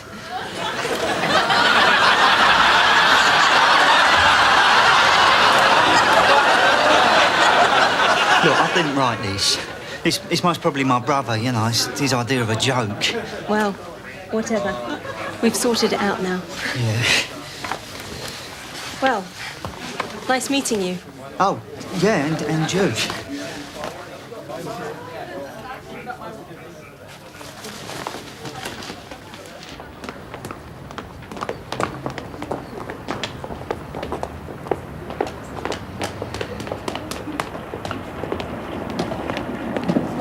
Cassandra? I was wondering whether you had time for a quick drink. Oh, I'm sorry. I'm going out with a friend tonight. Oh, well, never mind. Can I walk you to your car? Oh, thank you. Pleasure. Here we are. I thought it was... Thank you for getting me here safely. Think nothing of it. It's a nice car. It's my father's. Do you live round there? Blackheath. How about you? Peckham. Where are you parked? Oh, no, I lent my car to my brother. Well, I wish I hadn't now, after what he wrote in my coat, the little rascal. Oh, I'll get a bus down to Terminus. I'm going past the terminus if you'd like a lift. Oh, thank you. Rodney! Rodney! I think someone's calling you. Really? Rodney, over here! Hung about for you. Give you a lift on. Oh, yeah, that's... someone I know. Well, thanks for the offer, anyway. Okay. Bye. Yeah. Bye. Who's the tart?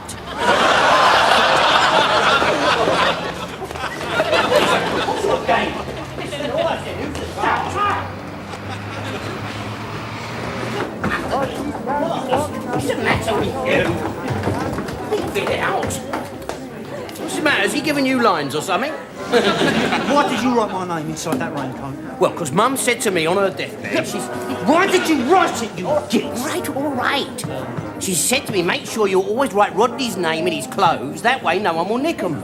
And I was just giving me promise. I was so embarrassed. Yeah, but no one nicked your coat, did they?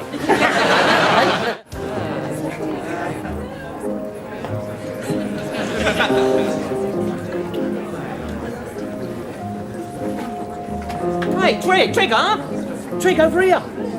Little boy. Hiya. What's you doing here?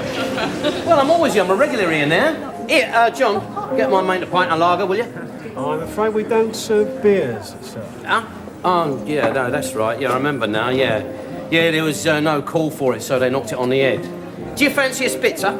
Yeah, I'll give it a try. Right, yeah. Anyway, what are you doing down here, Trig? I thought you'd be in the old Nag's Head. Yeah, I was. But Mike's just barred me. Barred you? What for? He accused me of stealing one of his pork pies. What do I want his rotten pork pies for? I don't even like pork pies. Oh, he's getting right out of order, that bloke. He really is. I'm thinking of suing him for definite... Slander? Yeah. I wouldn't worry about it, Trig. I wouldn't worry. He's done you a favour, actually. No, he really has. I mean, you look round here. This place is full of yuppie sorts. Yeah, we can't go wrong here. All we've got to do is learn their language. Why, they're foreign, then? No. It's just that they're yuppies. They don't speak proper English like what we do. I mean, I've been ear-holding them. It's all yar, super and fab and all that game. Yeah. And they love to talk about money. It's their favourite subject. I mean, you chat about money and you can't fail to impress them. Yeah? Yeah, God's honest. I saw one of them old £5 notes the other day.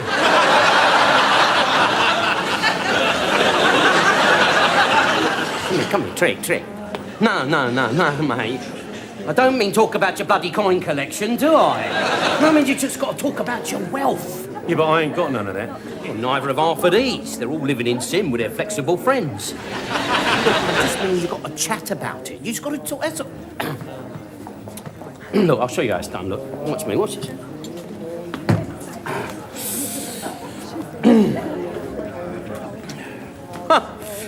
It's all go when you're in a high-profile business, isn't it, girls, eh?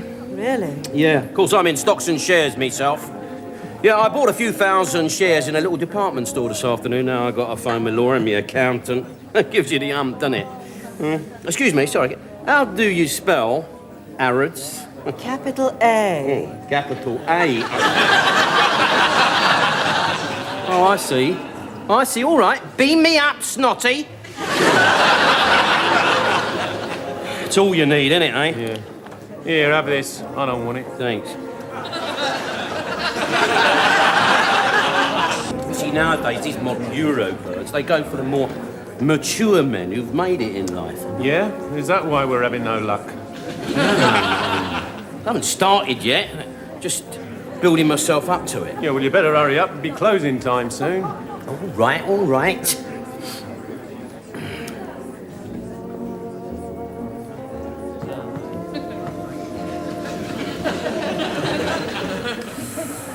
think we're on a winner here, Trig. All right? Play it nice and cool, son. Nice and cool, you know what I mean?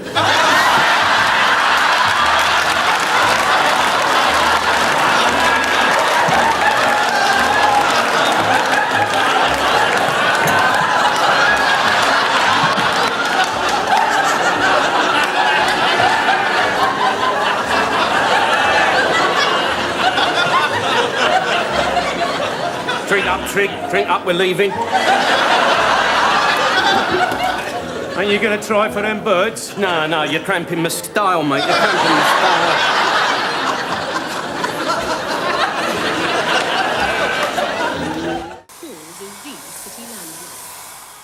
Built by Sir Christopher I don't Wren at believe the end it. of the 17th century. I don't believe it. Not even the Blitz could destroy Oh, that's the last time I trust you with anything, Rodney. Look, I've already told you there's something wrong with that machine. I asked him to set this to record a programme on ITV called City News. What have I got?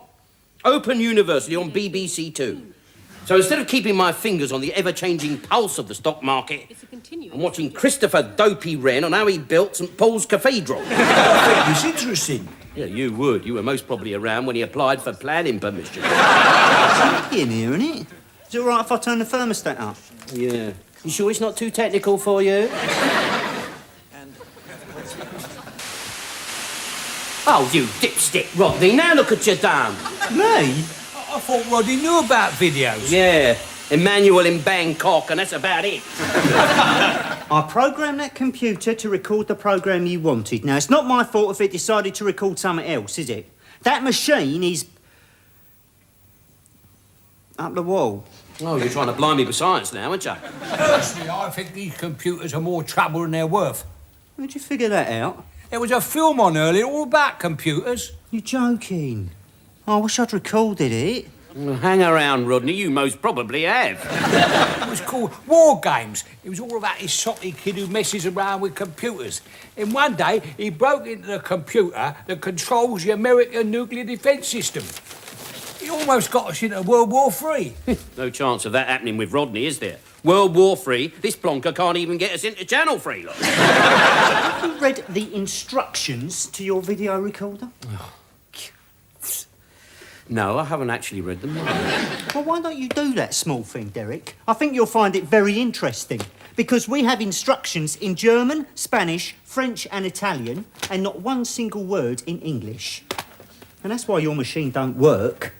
It was made strictly for sale in Europe. But we are in Europe. We're in the common market, aren't we? Yes, I know that, but we've got a different electrical system to the rest of Europe. And that's why your machine is on the blink. Its components are burning out. It is what's technically known as knackered. I tell you, Willie Nelson's tucked you up.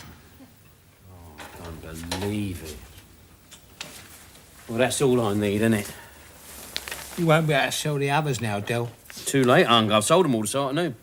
You've sold them? 60 quid each. You'll have to give the money back. Why? Because they don't work.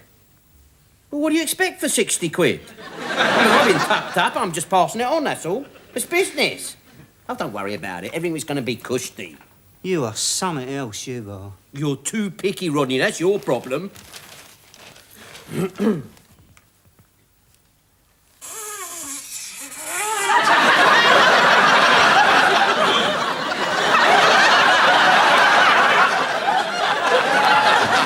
What's that funny sound? I don't know. What you looking at me for? The most funny sounds in this flat tend to emanate from your vicinity. Well, I didn't do it.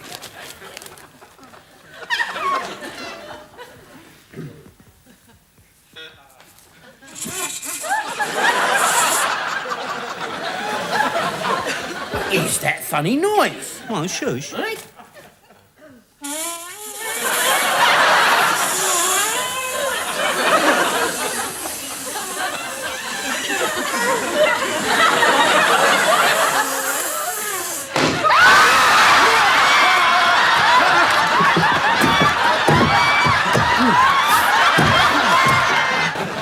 Not be having me on, Rodney. I'm not that honest. Right in the mouth if you're pulling my leg.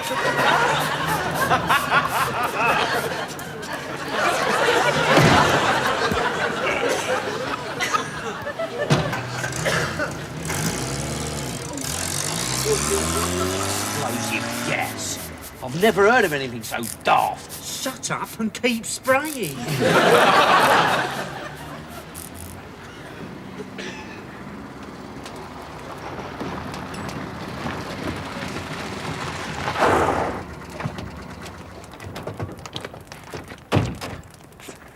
Right. Over there, look, over there in the corner. Careful. All right? Find him over here. Go on.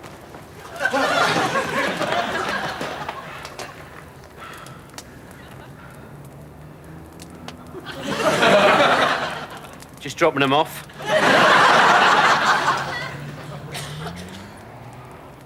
Thought you said you heard a sushing sound. I did. They was making a funny noise, like something was going to happen. The only thing that's happened so far is poor old Mum's clothing's got all dirty. I shall have to take it all down to dry cleaners now. Hell, them dolls are dangerous. They've been on the news everywhere. How do you know it was them dolls that they was talking about?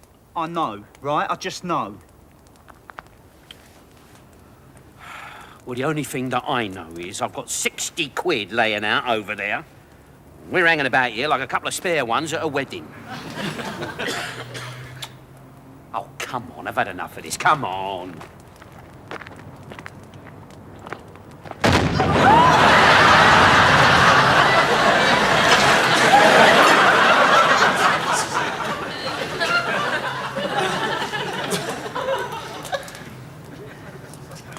See?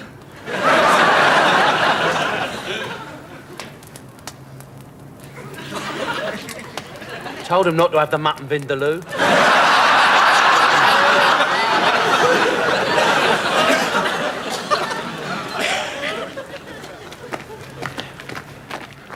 Maybe that could have happened anywhere, Rodders. Oh, no, we only just got rid of them in time. We was well lucky.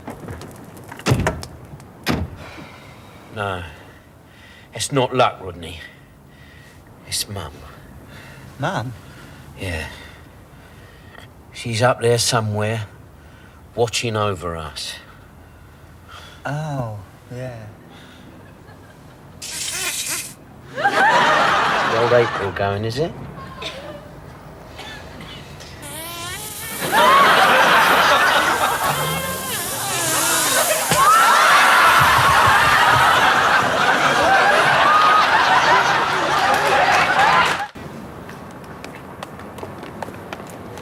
Well, good night, Del. Lovely meeting you. And you too, sweetheart. But don't forget, I won't say a word. Thank you. I'll see you in a little while. Wait, Rodney, where do you think you're going? Cassandra's giving me a lift home. Ah, it's all right. Don't bother yourself, sweetheart. We got the van here. Excuse me one moment while I go and kill him. What do you think you're playing at, Derek? I told you I got a bit of a deal going down here in a little while. Yeah, and I told you I don't want nothing to do with it. I know you did. But I got to meet that Arnie in the back of the car park there where it's nice and dark. Now, I've only just recently met the geezer, so I don't know what I'm walking into. So I would appreciate a bit of a backup, all right? Yeah, but I wanted to say goodnight to Cassandra. Go on, then. Say goodnight. Do you get back here a bit lively? No, I meant... Oh, bloody hell. Oh, give me a couple of minutes.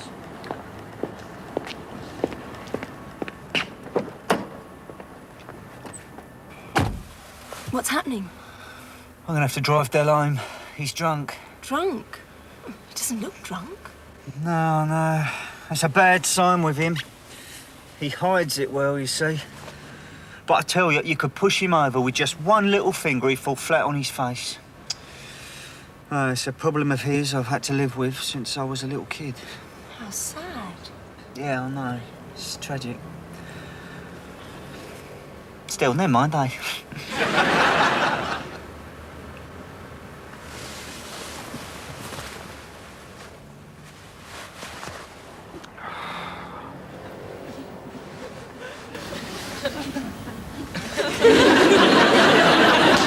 Blimey, let the poor girl up for air, Rodney. Sorry. Do you fancy coming out for a meal on Thursday? I thought I told you I'm on a week's training course. Yeah, well, you must be able to get a few hours off. Well, yes. And if you fancy flying over to Guernsey, I'd love to have dinner with you. Guernsey? You got to go all the way over to Guernsey? Yes. I did ask Guernsey if it would like to come to me, but it refused point blank. I've heard about these company training courses. They're just an excuse for loads of people to have an orgy. Really? Please be serious for one moment, Cassandra. Look, Rodney, if what you've heard is true, and all these perfectly staid and boring people suddenly hurl themselves into a pit of carnal abandon, doesn't mean I have to join in, does it? No, I suppose not. Don't suppose about it. No, I'm sorry, you're right. Of course I'm right. I mean, I'll take my whip, just in case. I'll phone you. I'll phone you as well. Better make sure we don't phone at the same time, otherwise we'll both be engaged.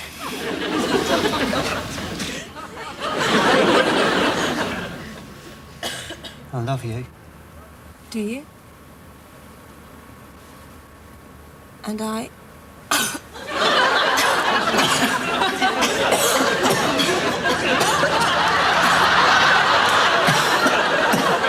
Come on, Rodney, he's here.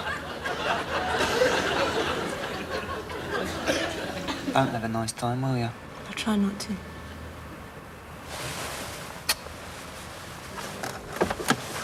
What's he doing, Rodney?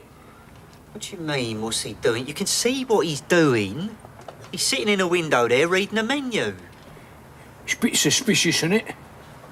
What, a bloke sitting in a restaurant reading a menu? Yeah, very iffy. Could you get me a glass of water, please? I'm feeling rather hot.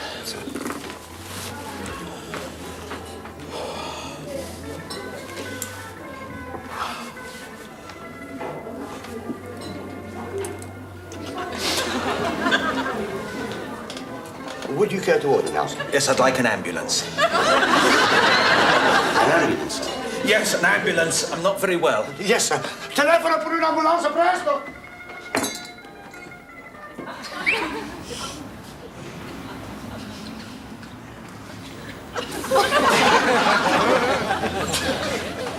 Are you all right, sir?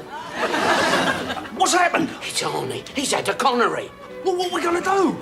I don't know. I think you have to pump their chests or something. I'm talking about our bloody money and chains. What we can do now, is there? My money and my gold ain't going to no National Health Hospital. The entire kitchen staff will be off to Miami if it does. What are you going to do? Watch. Don't panic. I am a doctor. Stand aside, let the dog see the rabbit. Oh, yes, very nasty. He needs an operation. He's not a doctor. He's mugging the poor man. Hey! Yeah.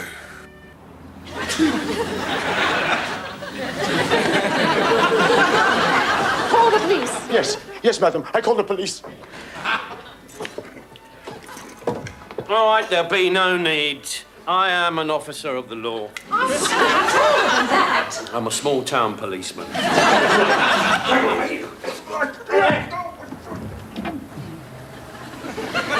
you get the impression all is not going according to plan?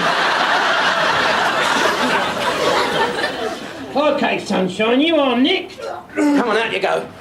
Rest assured, madam, when we get him down the police station, we'll give him a bloody good hiding. Hey, come on, you. Yeah, come on.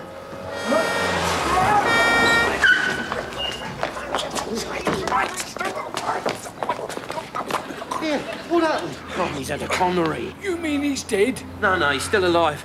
The ambulance got here just in time. So where's the money and the gold? Where do you think it is? It's in Arnie's hold-all. Why'd you make us leave the restaurant? Because they've just called the old bill. Arnie's got $7.5 of your unlaundered money, plus a case full of gold from a VAT fraud. Do you want to tell the police that it's really yours? Why didn't you try and get the case off his wrist? Oh, blind old Riley, you tried that, didn't you? And you got a punch in the nose and a whack over your head for your trouble. What do you think, I'm a wally or something? So how are we going to get it back? It's all right, we'll go to the hospital. All we got to do is find out what time the visiting hours are. It'll be cushy. But we don't know which hospital they're taking him to. We'll follow them. Mike, your car's pretty nippy. You do the following. Right. Right. I don't believe it. I've been clamped. Rodney, follow that ambulance.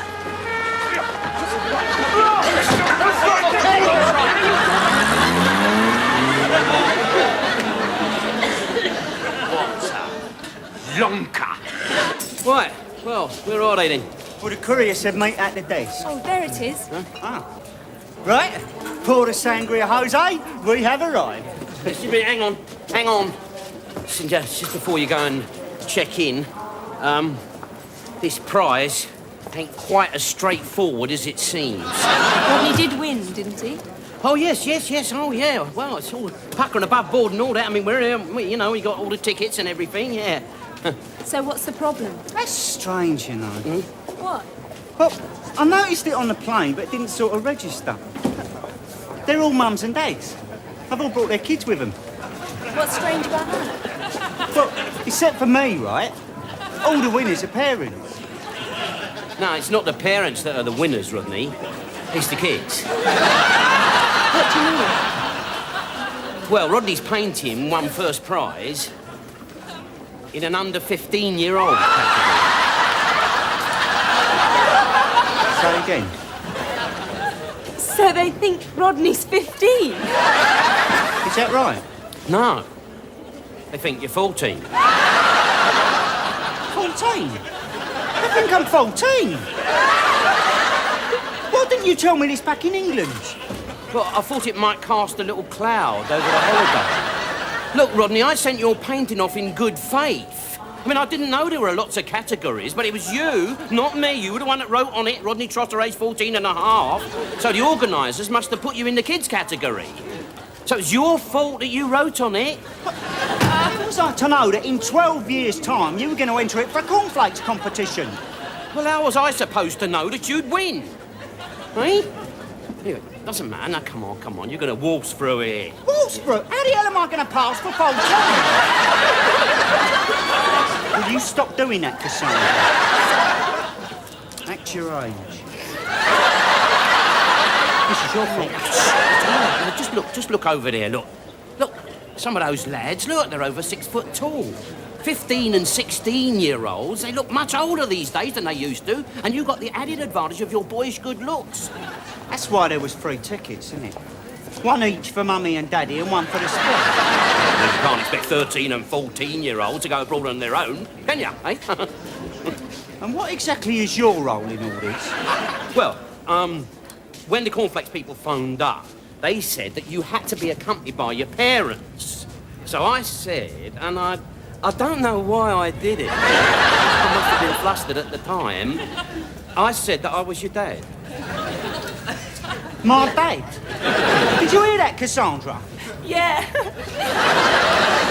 And who the hell am I supposed to be, his mum? God, please tell me this is a bad dream. You don't pretend, Cassandra. You're only pretending, aren't you? I mean, you haven't got to check behind his ears or pick him up from school or nothing like that, have you? I think we should go and tell them the truth. Just a minute, Dopey, just a minute. We're here now, aren't we? If we all keep stum, we can have a lovely free holiday. But if they find out we're lying, they'll chuck us out the hotel. And if they find out we're telling the truth, they'll chuck us out of the hotel. Now, return flight's not for another week, so what are we going to do? They'll probably stick us in one of those Spanish halfway homes. Well, at some point, they are going to realise I'm not 14. But we'll be back in the hotel by then, won't there? There'll be nobody there to ask questions. Come on, we're on holiday, eh? Well, whatever else it turns out to be, it's an experience. Good girl, that's right. You know it makes sense, don't you? That's it, now come on then. Come on, let's get over there and check in, come on. Yeah, don't forget you act a bit mumsy, all right? What do you mean, mumsy? Well, I don't know, you know, just a bit mumsy. Come on. All right. It's really nice here. I've just been down to reception. I bought us some Spanish State Lottery tickets. I filled them in for you and everything. I bought some for you, look. There's some for Rodney, there, look, and there's some for me. All right, I'll put yours down here. There you go. You never know. Never know our luck, because we're on a winning roll, aren't we? Tell that to poor Rodney. Oh, look, don't keep going on about it. You're going to spoil the holiday, you are. Listen, have you a look around. What's here? Ah, yeah, that's very nice. That must be Rodney's room. It's got a picture of Prince on the wall. If that's Rodney's room, where am I supposed to sleep? Well, I thought that you and Rodney... No, maybe not, eh? No. I'll sleep in there. You and Rodney can have the honeymoon bed. All right. Anything you say, sweetheart, anything you say. I just thought it might be a bit strange when the old maid come in, you know, see me and old Rodney tucked up on the king size. It would look even stranger if she found Rodney sleeping with his stepmother. I never thought of that. I better go and cancel breakfast in bed. Listen, do you want me to take that picture of Prince down off the wall there? Just leave it, Derek. You've done enough for Rodney and I as it is. Oh, look, I thought the cornflakes people would leave us alone to enjoy our holiday. I didn't know they were going to conscript Rodney into the groovy gang. I mean, why do they want to do that? Mr. Perkins explained it to us. It's so the youngsters won't get bored and the parents can have a rest. I won't see him all week, will I? Yes, of course you will. He's bound to get a spot of leave. Oh, look, there he is. There they all go now. Hey, Rodney, don't go mad. They just went down over that hill there.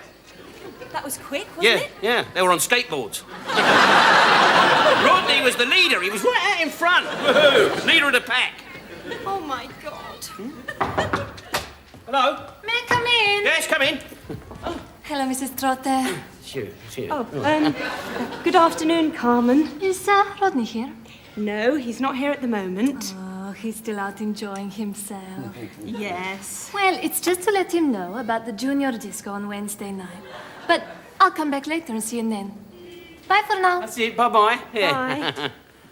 Did you hear that? Yeah, it's all right. Rodney likes a little dance. It's a junior disco. Well, all right, we'll say he's ill. Oh, what more lies? No, that'll be the truth. When we tell him, he's bound to be at Topham Dick. Listen, I'm going to have a wash. Then we go downstairs, see if we can get something to eat. All right? What about Rodney? Oh, that's all right. We'll pick him up down there somewhere. Yeah, just look for the nearest sand pit. Very funny, yeah.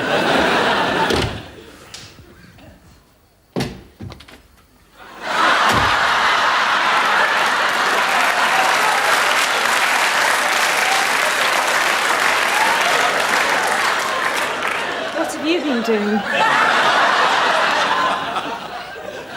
I've been skateboarding, Cassandra. Oh, I see. Where's Dale? He's having a wash.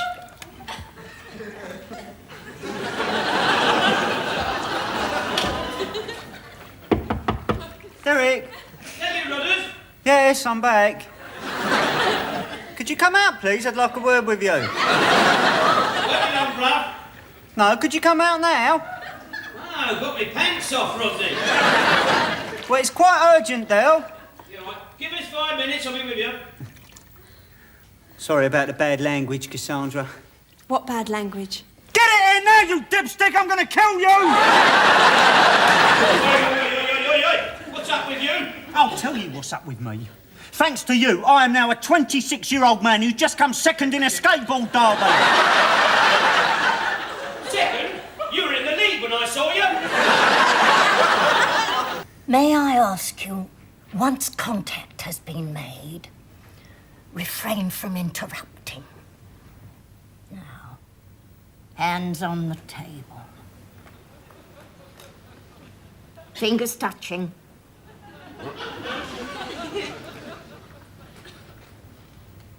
Concentrate.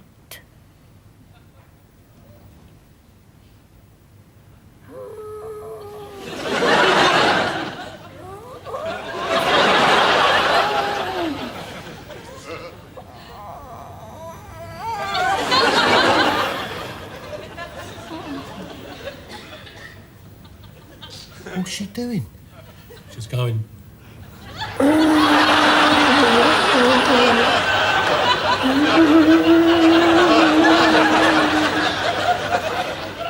I can see that. Why is she doing it? She's got into a trance. Thank God for that. She had one of my pies earlier. The spirits are with us.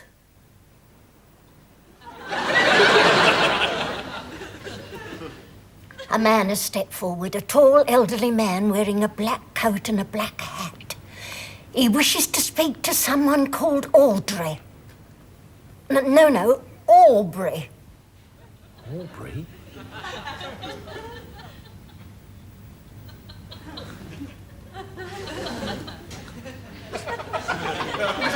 I am here.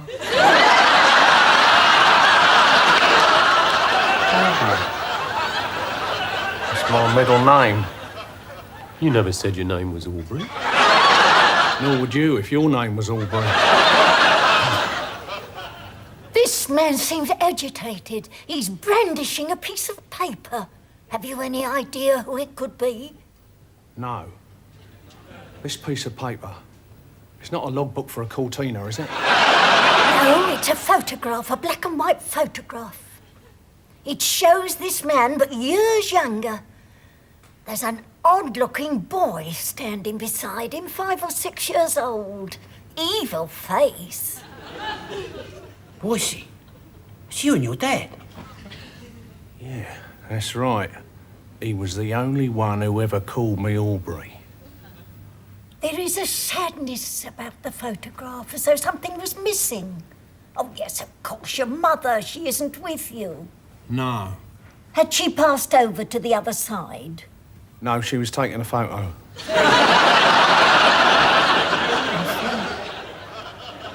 This man is worried. He says you must be a good father. You must look after your child. Is he having a pop at me or something? Elsie, Boise and his wife Marlene can't have kids. No, they've been trying for years, you know, but nitto. Yeah, they've had tests, things frozen, everything. The hospital have just about given up with him. He's low on something. Do you mind not discussing my personal life in front of strangers? You could tell my old man to keep his nose out of my business. He was always having a go at me for not giving him a grandchild. All right, calm down, Aubrey. Wrap up for a start. I'm gonna get a drink. It's all a load of old rubbish anyway. I never believed a word of it. Excuse me. I've got good news and bad news, Dal. The good news is they put me in charge of your case. Ah. What's the bad news? I specialise in amputation. It's a good one. Here, do you still get down the old 111 club? No, not anymore, Dale. I packed gambling in. It's a mugs game. You still go down there? Oh, yeah. Hey, mate, how come you're in charge? It was an accident, really. I just happened to be talking to some colleagues when the name Derek Trotter cropped up. So I asked if I could read your GP's report and have a look at your tests. I was amazed. I found myself reading about this non-smoking, teetotal, celibate, vegetarian health freak. I thought, can this be the same Derek Trotter that I know and begrudgingly admire? That uptight, wheeling-dealing, pina colada lout. The Castella King. And was it? Yeah. Why did you lie to your GP, Del? Well, she's a doctor, isn't she? I don't understand. Well, you never tell the doctors the truth, otherwise they put you in hospital. But you've been put in hospital. Yeah, I know, but I didn't mean that to happen, did I? I thought you'd just give me a bottle of jollop. Del, if you'd have told the truth in the first place, my colleagues could have diagnosed your problem in a quarter of the time. Well, told her that I did have a cigar at Christmas time. We now know what's wrong with you, Del.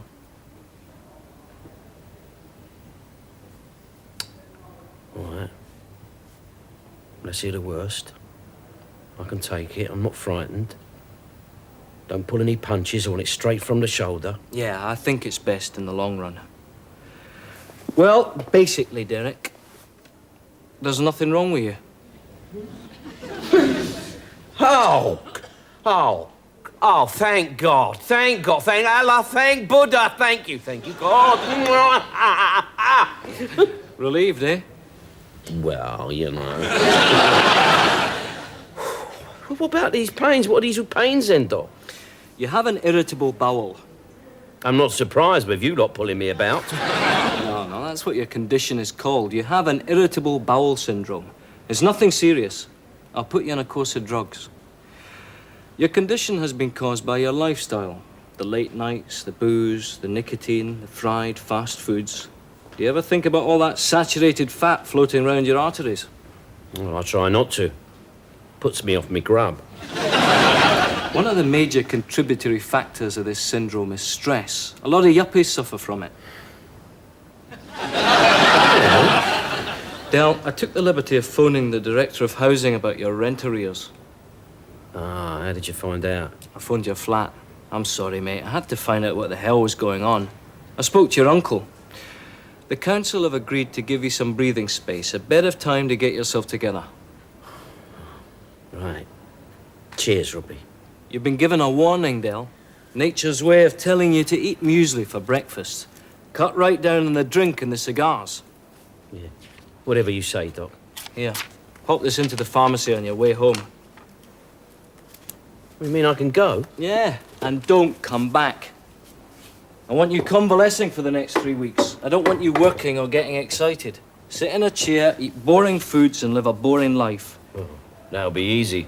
I'll sit in the flat and talk to my Uncle Albert. See you around, Del. Yes. Thank you. Thanks very much, Robbie.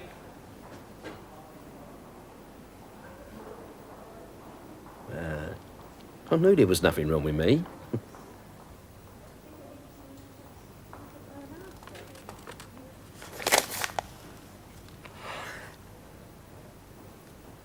Silly old sod. All right, what is all this about the Driscoll brothers? Nothing at all.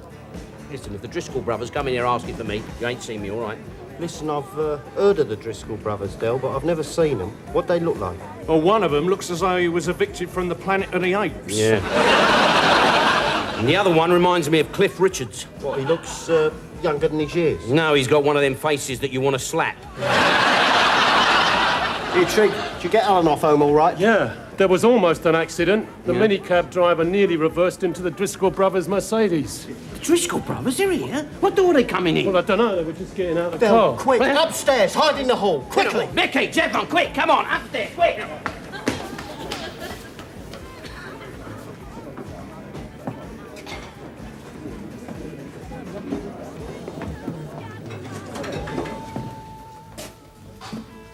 I see, how nice.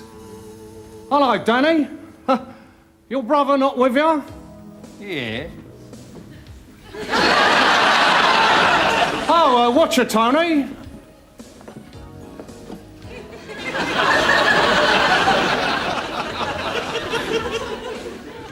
Drink? No. Is that right, Marlene's up the spout? Yeah. Dear, dear, dear. Will you let us know the moment you find out who done it, and we'll sort him out.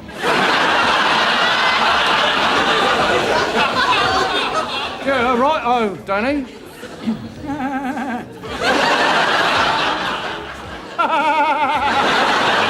good one, Danny, good one. Hellboy around? No, I ain't seen him this evening. Well, that's funny. His van's in the car park. And what's this? The Costello and the Malibu Reef. You sure he's not around? Think hard, Governor. Well, he may have been in earlier, and then he left. Oh, I see. You just had this place decorated? Yeah. Shame. I want to buy everyone in a pub a drink. Whatever they want. Now, there's £1.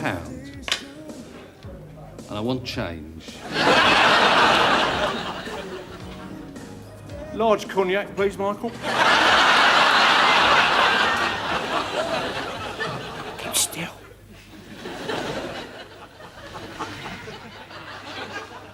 Trig, what are What are you doing here?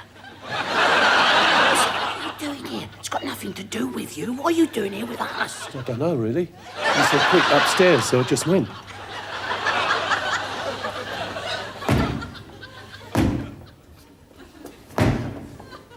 There's a doorknob there, Tony. Why don't you just turn it like a human being?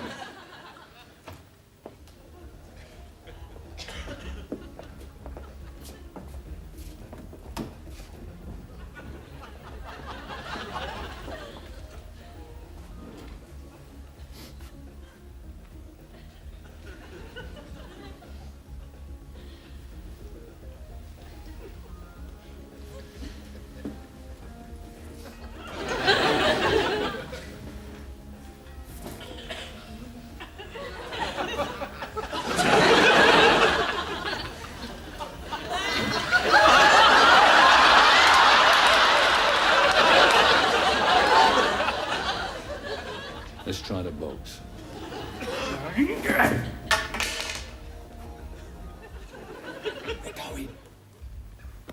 We're in the clear.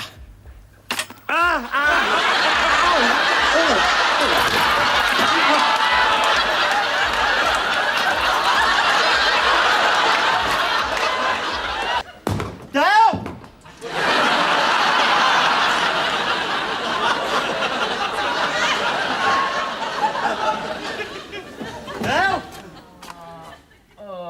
Are you in the bathroom? Yeah. Well, thanks for walking out and leaving me like that. Sorry, I had too much to drink. Felt bad. I'm still feeling a bit rough, Rodney. And thanks for not giving me that money.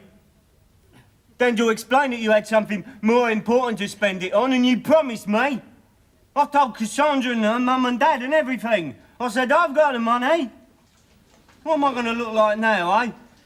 I'll tell you what I'm going to look like now. I'm going to look like a right tit-head. That's what I'm going to look like. Your money's on the table.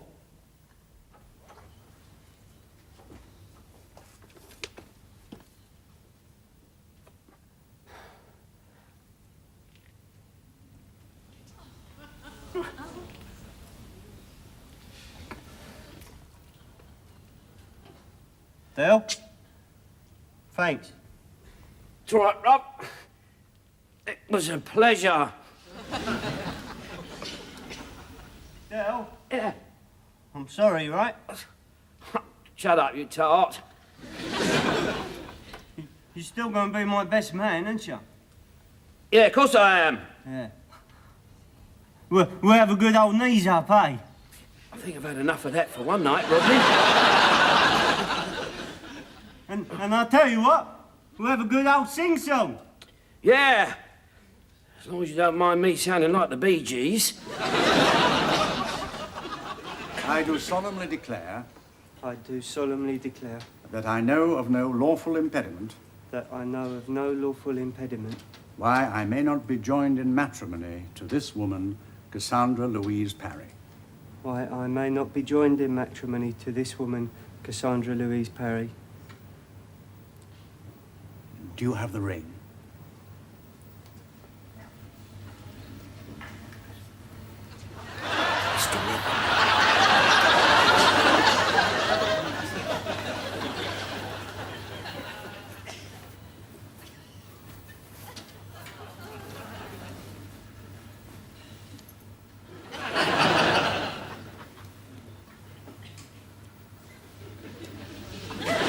Now repeat after me.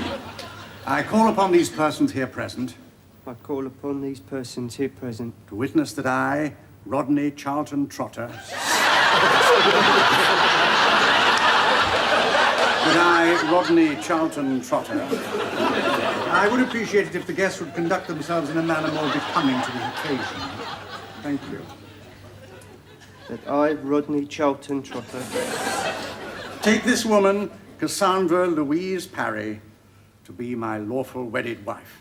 Take this woman, Cassandra Louise Parry, to be my lawful wedded wife. Now, repeat after me. I call upon these persons here present. I call upon these persons here present to witness that I, Cassandra Louise Parry, to witness that I, Cassandra Louise Parry, take this man, Rodney Trotter, take this man, Rodney Trotter, to be my lawful wedded husband. to be my lawful wedded husband. Now, you have now both made the declarations required by law, and you have made a solemn and binding contract with each other in the presence of your witnesses. You are now husband and wife. You may kiss the bride. Thank you.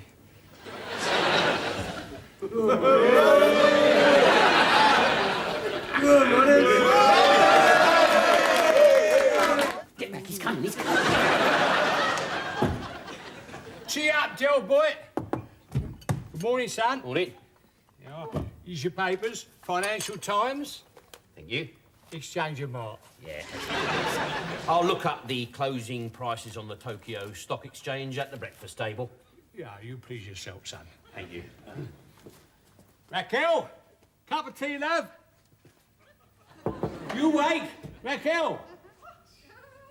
I'll leave it outside for you, love. Step back in time.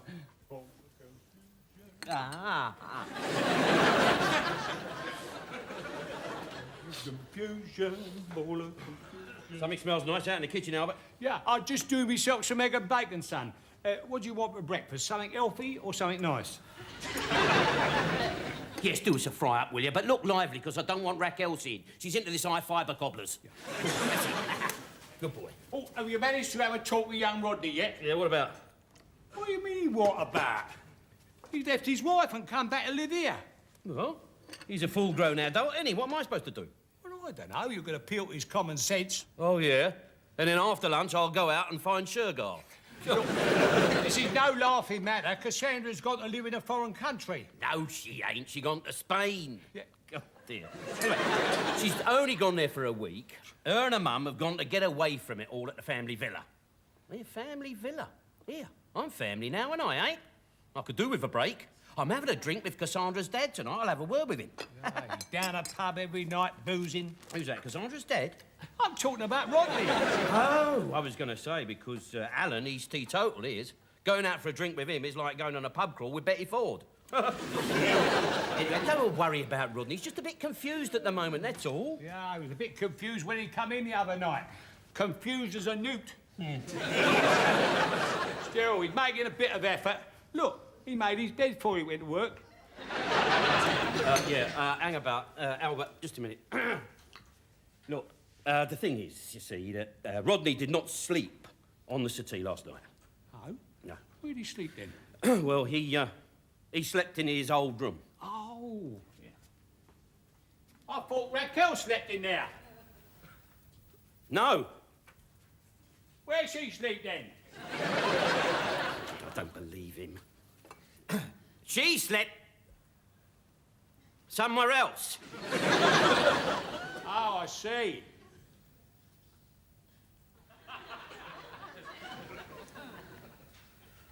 Where? Go. Listen, could you raise your voice just one more decibel? Then they'll be able to hear you in the doudoine. You mean she slept with you then? Yes. All right, yes. Yes, she did. But listen, don't you go and say nothing to her about it. What, don't she know?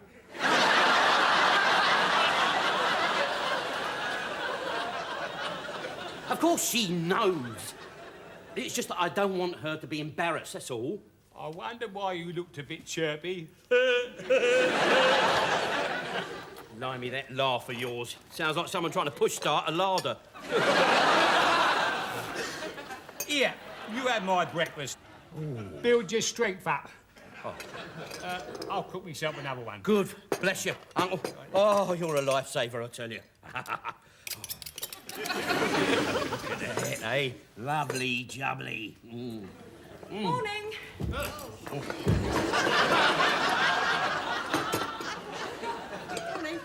Morning, love. Nice to see you back on your feet.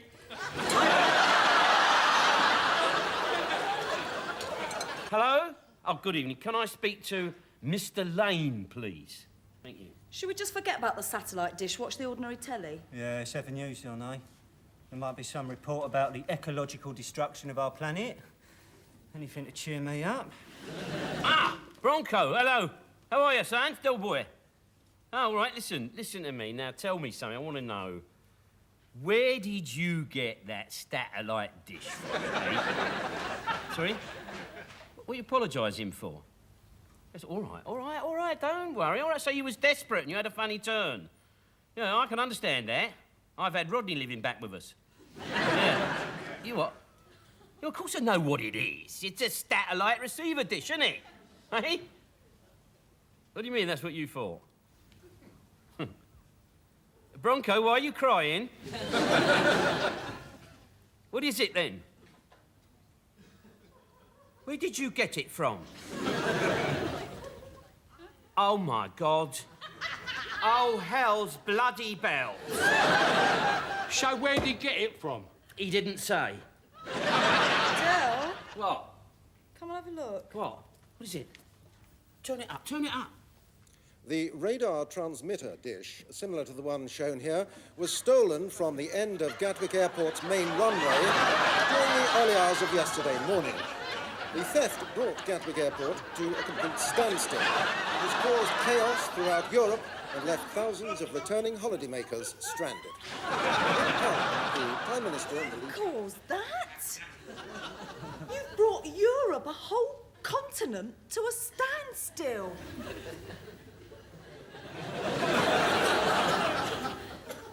I didn't mean to. That's why Cassandra's plane had to land in Manchester. That's why she's stuck up there instead of being in my honeymoon bed. That is why my marriage is all but bloody over. No, listen, Rodney, you know, haven't you ever made a mistake? I mean, you thought it was a satellite aerial dish and all, didn't you? Don't you include me in no, this. Look, listen, look, I'll show it to you. Looks like one, doesn't it? Look, just come and have a... Look, there it is, look. All right, don't worry, look, I'll take it back first thing in the morning. And then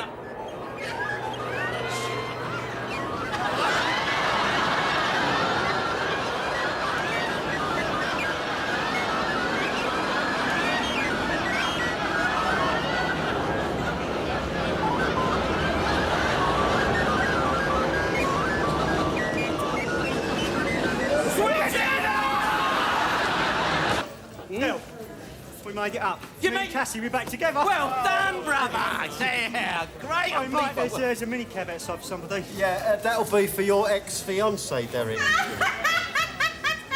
Get her out, will you? All right, Mike, give us a minute. Will you give me a minute? Oh, Dell's not another old fiancée, is he? I am sorry, Rodney. I was very young at the time. Ian, Cassandra's not out there in a van, is she? No, she's gone round to her mum and dad's place to pick something up. I'll just come round and tell you I won't be home tonight. What you mean is, Rodney, what you mean is you will be home tonight.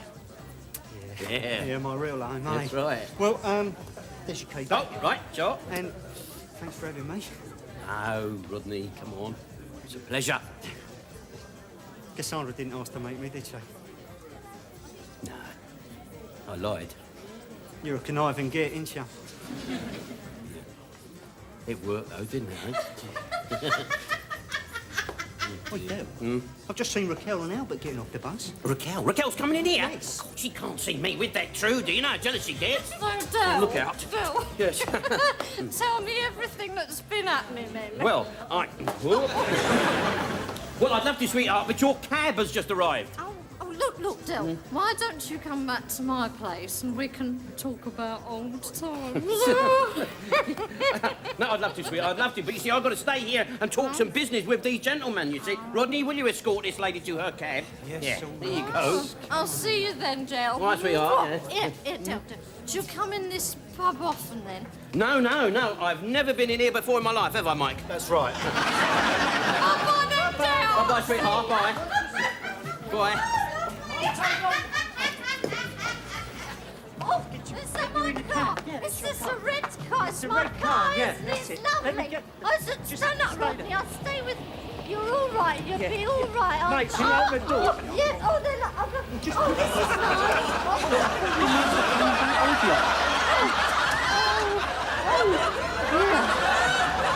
Cass? Cassie!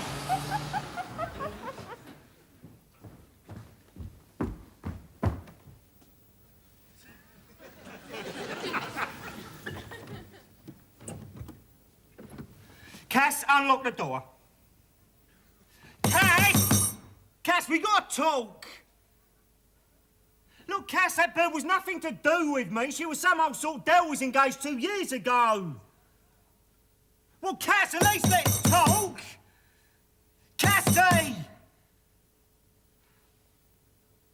Cass.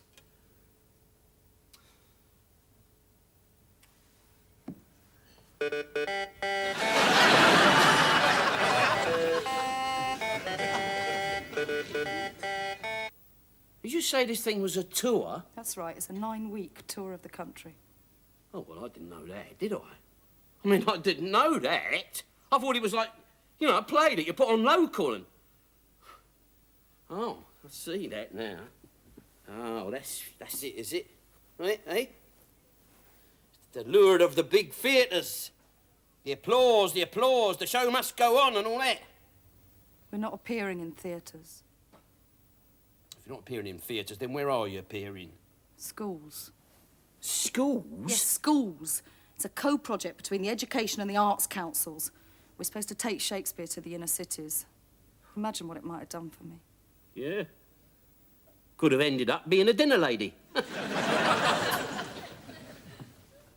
Don't become like all the others, Del. Putting down every little dream I have. I'm not trying to put your dreams down, sweetheart. You know, I never do that. It's just that I don't want you to leave me. I'm frightened you might not come back. I'm not going anywhere, Del. I'm turning the offer down. You can't do that, sweetheart. You can't do that. No, this is, you know, this is a golden opportunity, this. Don't worry about me. I'm just, you know, I'm just being a bit selfish, that's all. I can't do that tour, Del. Why not? Because I've read the play again and again, and at no point does Shakespeare mention that Rosalind is pregnant. There's always poetic licence, isn't there?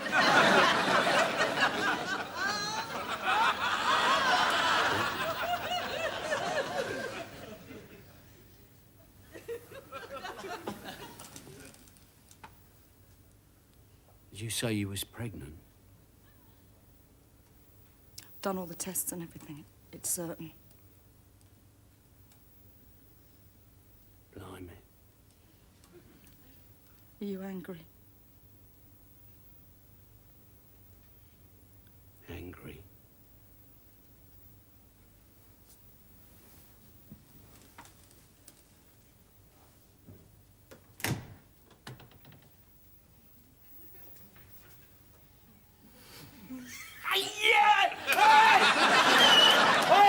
Hey, Albert, quick, come. Give me the biggest bottle of champagne you can find out there. Bring it in. Come on, come, quick.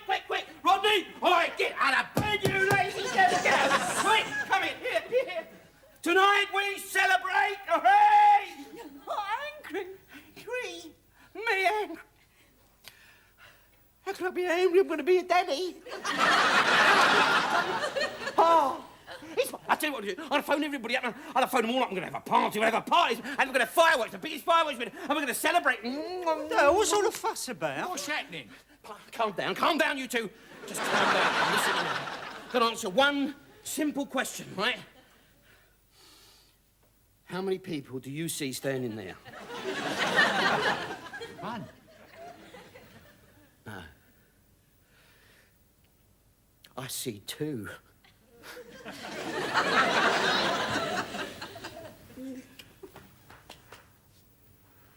Well, you know what this means, don't you, Albert?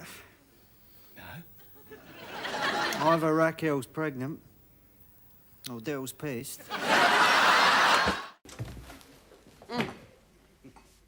You bastard. You just walked out and left us. What else could I do? I couldn't very well go up to Eugene's table and say, ha, that was all right, different, wasn't it, eh? Did you finish the performance? Oh, yes, Derek. We saw it through to the death. Please release me. Congratulations. and the green grass of home. And that was followed by a medley of rock and roll.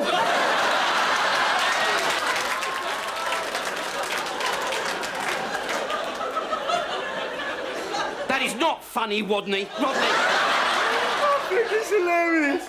I haven't laughed so much since he got his beard in the food mixer. If that's Eugene, you tell him I've gone to get the hammer and nails. Who's there? Can I speak to Mr. Potter? Tony, let him in. I've come for me money. It's all right. Not now, son, right? I'm up to my eyes in it. Come back tomorrow. No, not tomorrow. I want me money now. I did the performance, didn't I? I did the repertoire that you insisted on. Yeah, but I didn't know that you couldn't pronounce your R's, did I? What does that matter? Matters quite a lot when you're singing songs with R's in. Well, I don't sing songs with R's in. And if a song has got an R in it, well, I change the lyrics. Then why didn't you change the lyrics tonight? How can I change the lyrics to crying? Bloody song's called Crying. Tony and I did everything you asked us to do, Del, so pay the man his money. And while we're at it, you owe me money as well. It's all right, sweetheart. We'll talk about that tomorrow, eh? Listen, Trotter, you're not cheating me. Cruder tailor plat. I mean, it's all right for me to be cheated, though, isn't it, eh? And who's cheated you? Him, he cheated me. He did. Do you know what he did? He charged me £1.40 for bus fares, he did. And it's only when I was putting me dicky bow on that I realised he got a bus pass. And anyway, I don't suppose the Starlight Room's going to pay me anything after tonight's disaster. God, I'm going to be well out of pocket, me. We signed a contract. Oh, yes, I know. But my brother drew up that contract and he put in a get-out clause. Didn't you, Rodney? No. And why didn't you? Because you didn't tell me to. And I ain't a lawyer. I sweep up and make the tea, you remember? And you owe me 50 quid. Yep. Oh, all right. It's too brute, eh? There you are. And yours. We'll talk about this tomorrow. All right, anything you say, Rodney, all right. You know what you've got, don't you? What? Derek. What? An ism. Ism? An ism? I ain't got an ism, have I, Rodney? Well, there's a lot of crap in the garage. You're not alone in your prejudice. We got sexism, racism, heightism and ageism. Well, I'm a victim of pronunciationism.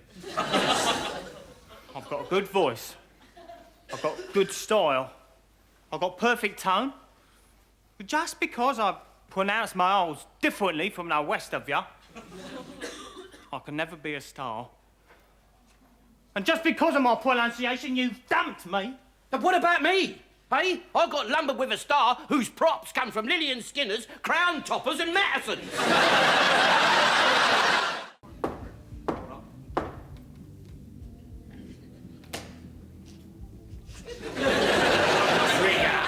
All right. Yes. Is it you, Trigger, that organised all this? I'll turn it up, Del Boy. Trigger couldn't organise a prayer in a mosque.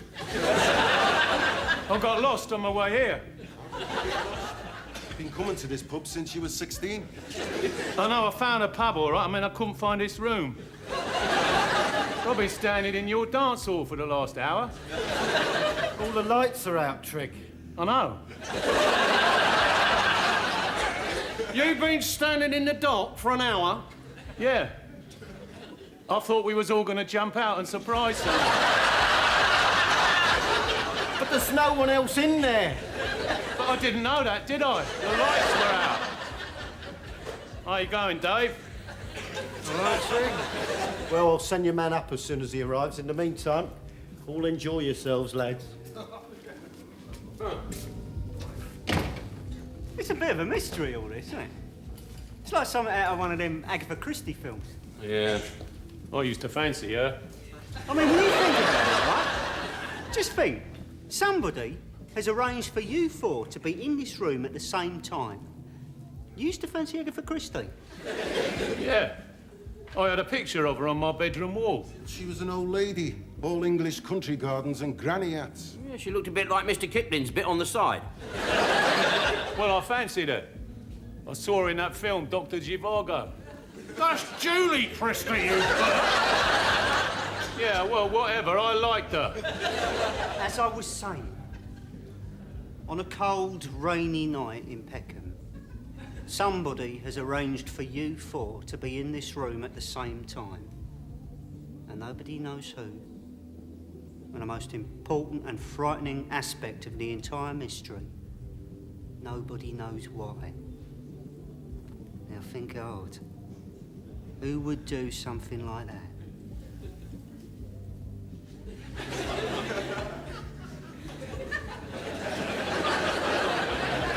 Jeremy Beadle?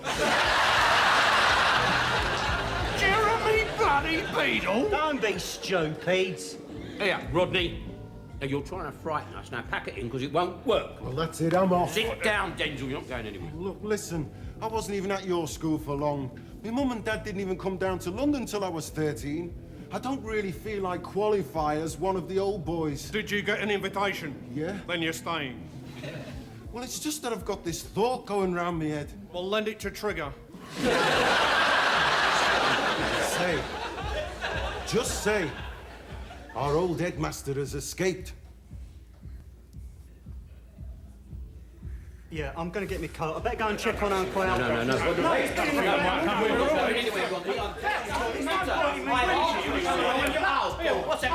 Turn the lights on. All right.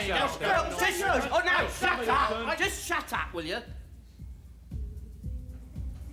Oh, God, it's our old headmaster. It's Bendover Benson. If it is, he's grown another ear from somewhere. Surprise, surprise! Slater! I had you this time, didn't I? Be honest, I had you going. Tell me, the last person you guessed will be here tonight was Roy Slater, eh? Slater, what are you doing back here? Come on, Del, I've gone to a lot of trouble here. You mean you organised this reunion? Yeah. I was in town, thought it'd be a nice way to catch up with a few mates. This picture here, it's my Rachel.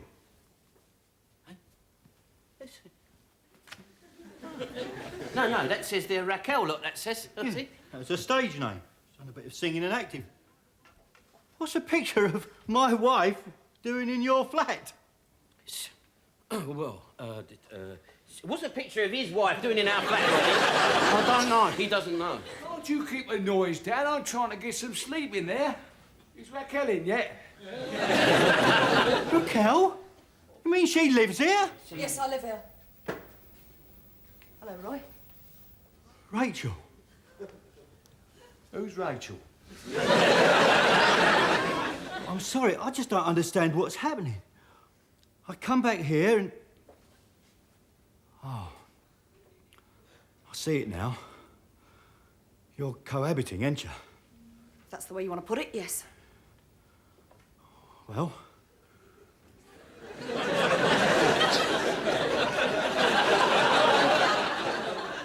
Which one?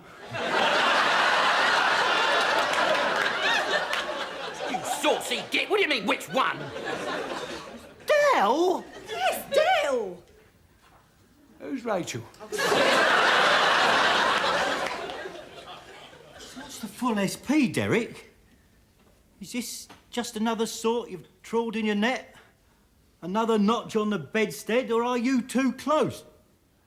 Where'd you get that from? You're pregnant! Oh, that's what it is. We've been wondering about this, haven't we, Del? Guess, look here, Slater. You and Raquel broke up over 8 years ago. She's a free woman now. Not according to this letter from Rachel's solicitors, I'm not. According to this, I'm still her husband and she's still my wife. He's Raquel's husband? Yes. Now stay out of it, Unc. You know me, son. I'm saying nothing. Where do you think she's been for the past 8 years? In a convent? Just don't believe it. I figured she'd have a bloke in tow and I guess it wouldn't be Cliff Richards. You always liked to live a bit, didn't you, love? All right, that's enough of that, Slater. That's enough of that. Otherwise, I'm going to take you out there on that balcony and see if the EEC have changed the laws on gravity. How do you expect me to feel? This woman, who I love... Shut up, Roy. You're making me feel sick. This woman, My lawful wedded wife has been fertilised by a trotter. You had the whole world to choose from, Rachel. You could have had Pol Pot or a Siberian pimp with gingivitis and a wart on his nose. But, oh, no, not you. You decided to go down market, didn't you? Down market? That's it, pal. You're out of this bloody house. Go on, get out. Derek, just calm down. Well, he's beginning to get on my bloody nerves now, Rodney. Why did you come back, son? To see my friends. To see my family. And most important of all, to see my wife. I've got a nice little inheritance coming soon. It's a nice few grand. I know this might sound ridiculous now. Well, it will sound ridiculous now. But I was thinking maybe you and me could try again, you know? A fresh start. All right, come on, go on. Just naff off out of it, Slater, go on. Oh, don't you worry, Del. I wouldn't take it back now, not in that condition. Right, come on, calm down. It's all right, Don. Now, stop it. Stop it, Slater. You're getting her excited. Yeah, and I always could, couldn't I, Del? Right, that's it. You better shut up, Roy, or I swear I'll set him on you. Calm down, Derek, please. All right, Rodney. Thank you. All right. Come on, you. Come on, you go in the bed. Now, come on. You get in there. I'll be in a minute. Go on.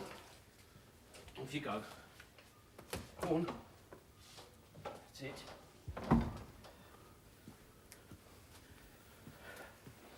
Who's Rachel? Oh, shut up! What you two doing here? Oh, worried about you, silly old git. We've been looking all over London for you. We found your note. How'd you know I'd be here? Just a guess, really. You were born round here, weren't you? Yeah, Tobacco Road. My house was somewhere around here. What's this all about then, eh? Running away from home at your age? A lot of things been going through my mind lately, Del. I didn't know if I was coming or going. I feel I let the family down. I let you two down. Oh, don't be so bloody daft. You didn't let anybody down? I needed to be alone for a while. But where were you going to go? I hadn't given it much thought, Rodney. I didn't realise things had changed so much. When I first left home, I was about 15, I just come down here and got a job on a tramp steamer. Life seemed easier then. Well, things ain't all that much different now, but can always come home to your family. Thanks, son. Come on in, let's go. You know, once upon a time, ships from all over the world used to sail in here. The water used to be covered with a film of oil. And when the sun shone on it, it sparkled with all different colours. When I was a kid, I used to think rainbows lived in the water. So you was a bit of a divvy in them days and all, were you? Oi. Oh, sorry. There were tugs nudging freighters into position. Cranes lifting out timber from Canada, bananas from Jamaica. The pubs and the cafes, they were filled with sailors from 100 countries. By the time I was 7, I could swear in 10 different languages. There used to be streets all around here. Loads of 2 up and 2 down houses. Dockers' mansions, they called them. Yeah. Ragamuffins kicking footballs up against the wall. Women used to come out and chase us away with their brooms. Yeah. They were rough people. They were good people. During the Blitz, some of the men painted a sign on the roof of a warehouse so that the Luftwaffe pilots could see it. It said, "Dear Adolf, you can break our windows, but not our hearts."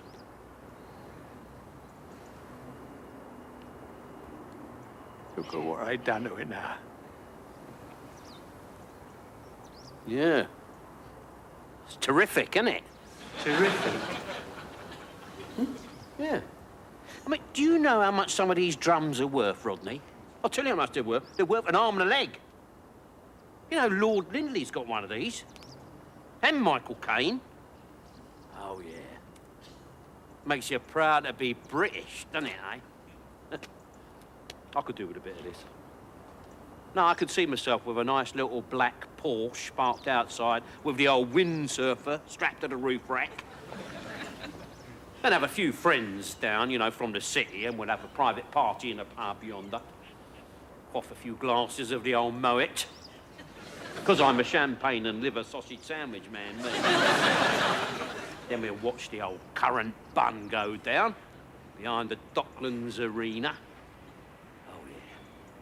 Paradise.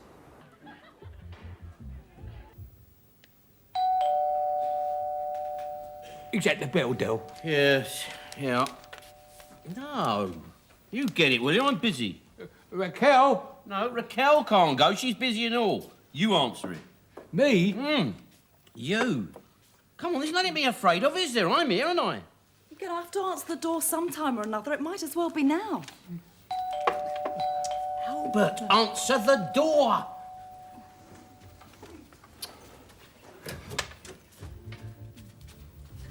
Who's there? Knock, knock.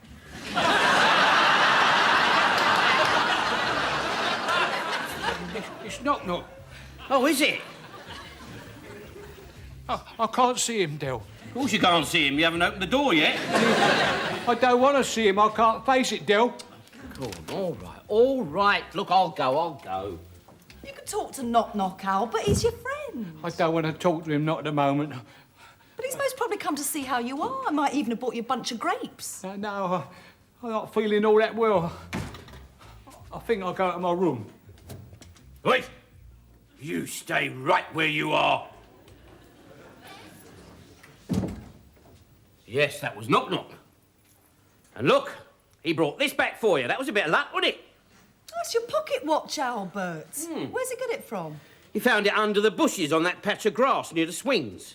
What, where Albert was mugged last week? No, where Albert and Knock Knock, whilst walking home from the pub last week, had a fight. They had a fight? Yes, over Marlene's mum. And Knock Knock knocked him out. You never were mugged, were you, you lying old git? What about his money that went missing? Well, he lost it all, didn't he? At Domino's to Knock Knock. Oh, Albert. I didn't know what to say. I felt silly losing to a man 3 years older than myself. He kept saying he was better than me at everything. So I squared up to him, and he hit me. You realise the problems that you've put us to?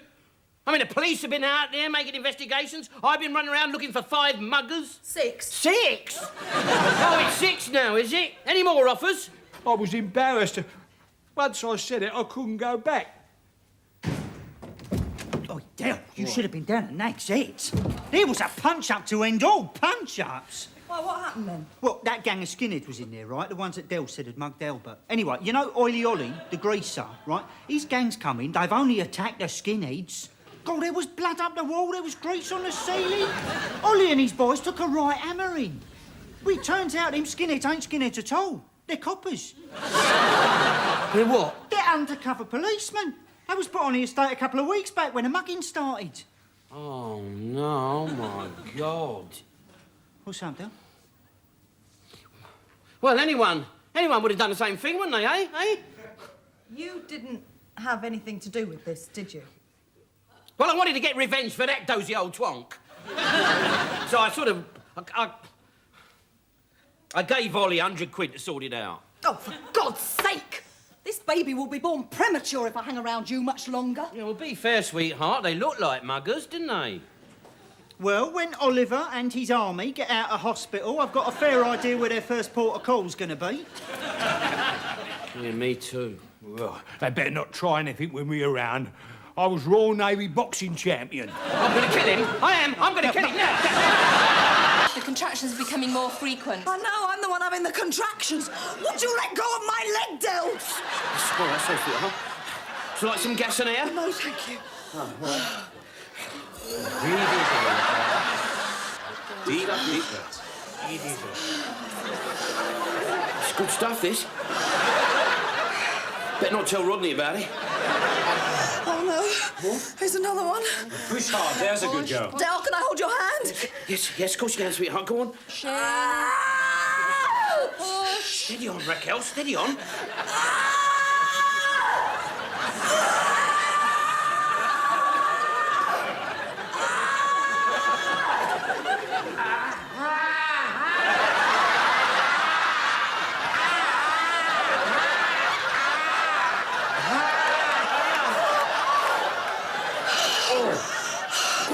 Did that hurt, Dale? Yes, it did a bit, sweetheart. Now you know what it's bloody well like. This giving birth ain't all that it's cracked up to be, is it? Breathe easily. Nice and deep. Now relax. Breathe easily. Breathe easily, Raquel. Oh. Ah! I can see his head. Raquel, I can see his head. I can see... That's very good. I can see The his head's in head. position. I can Couldn't see be his wrong. head. I can see his head, Raquel. I can see his... I can see his head. What's me? Is it, you know, normal? What do you mean normal? Of course it's normal. I mean, it's just a head.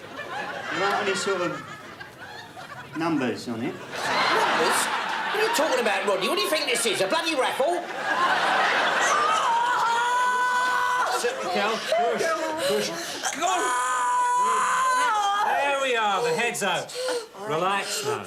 Just relax for a minute. Wipe her down. Raquel, go on. See his face. He's got little eyes. He's got little nose. He's got little ears. He's got little ears. Come on now. One more push.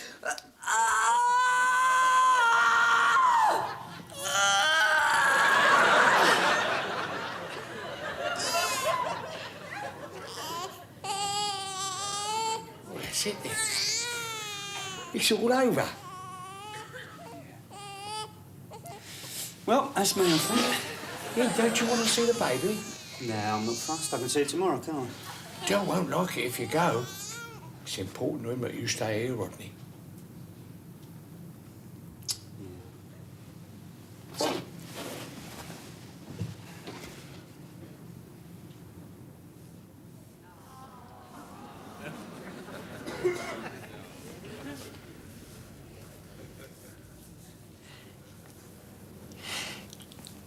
It's a baby, Raquel. I've been wondering what that swelling was. We got ourselves a lovely little baby. Oh, no. I love you. I love you too, sweetheart.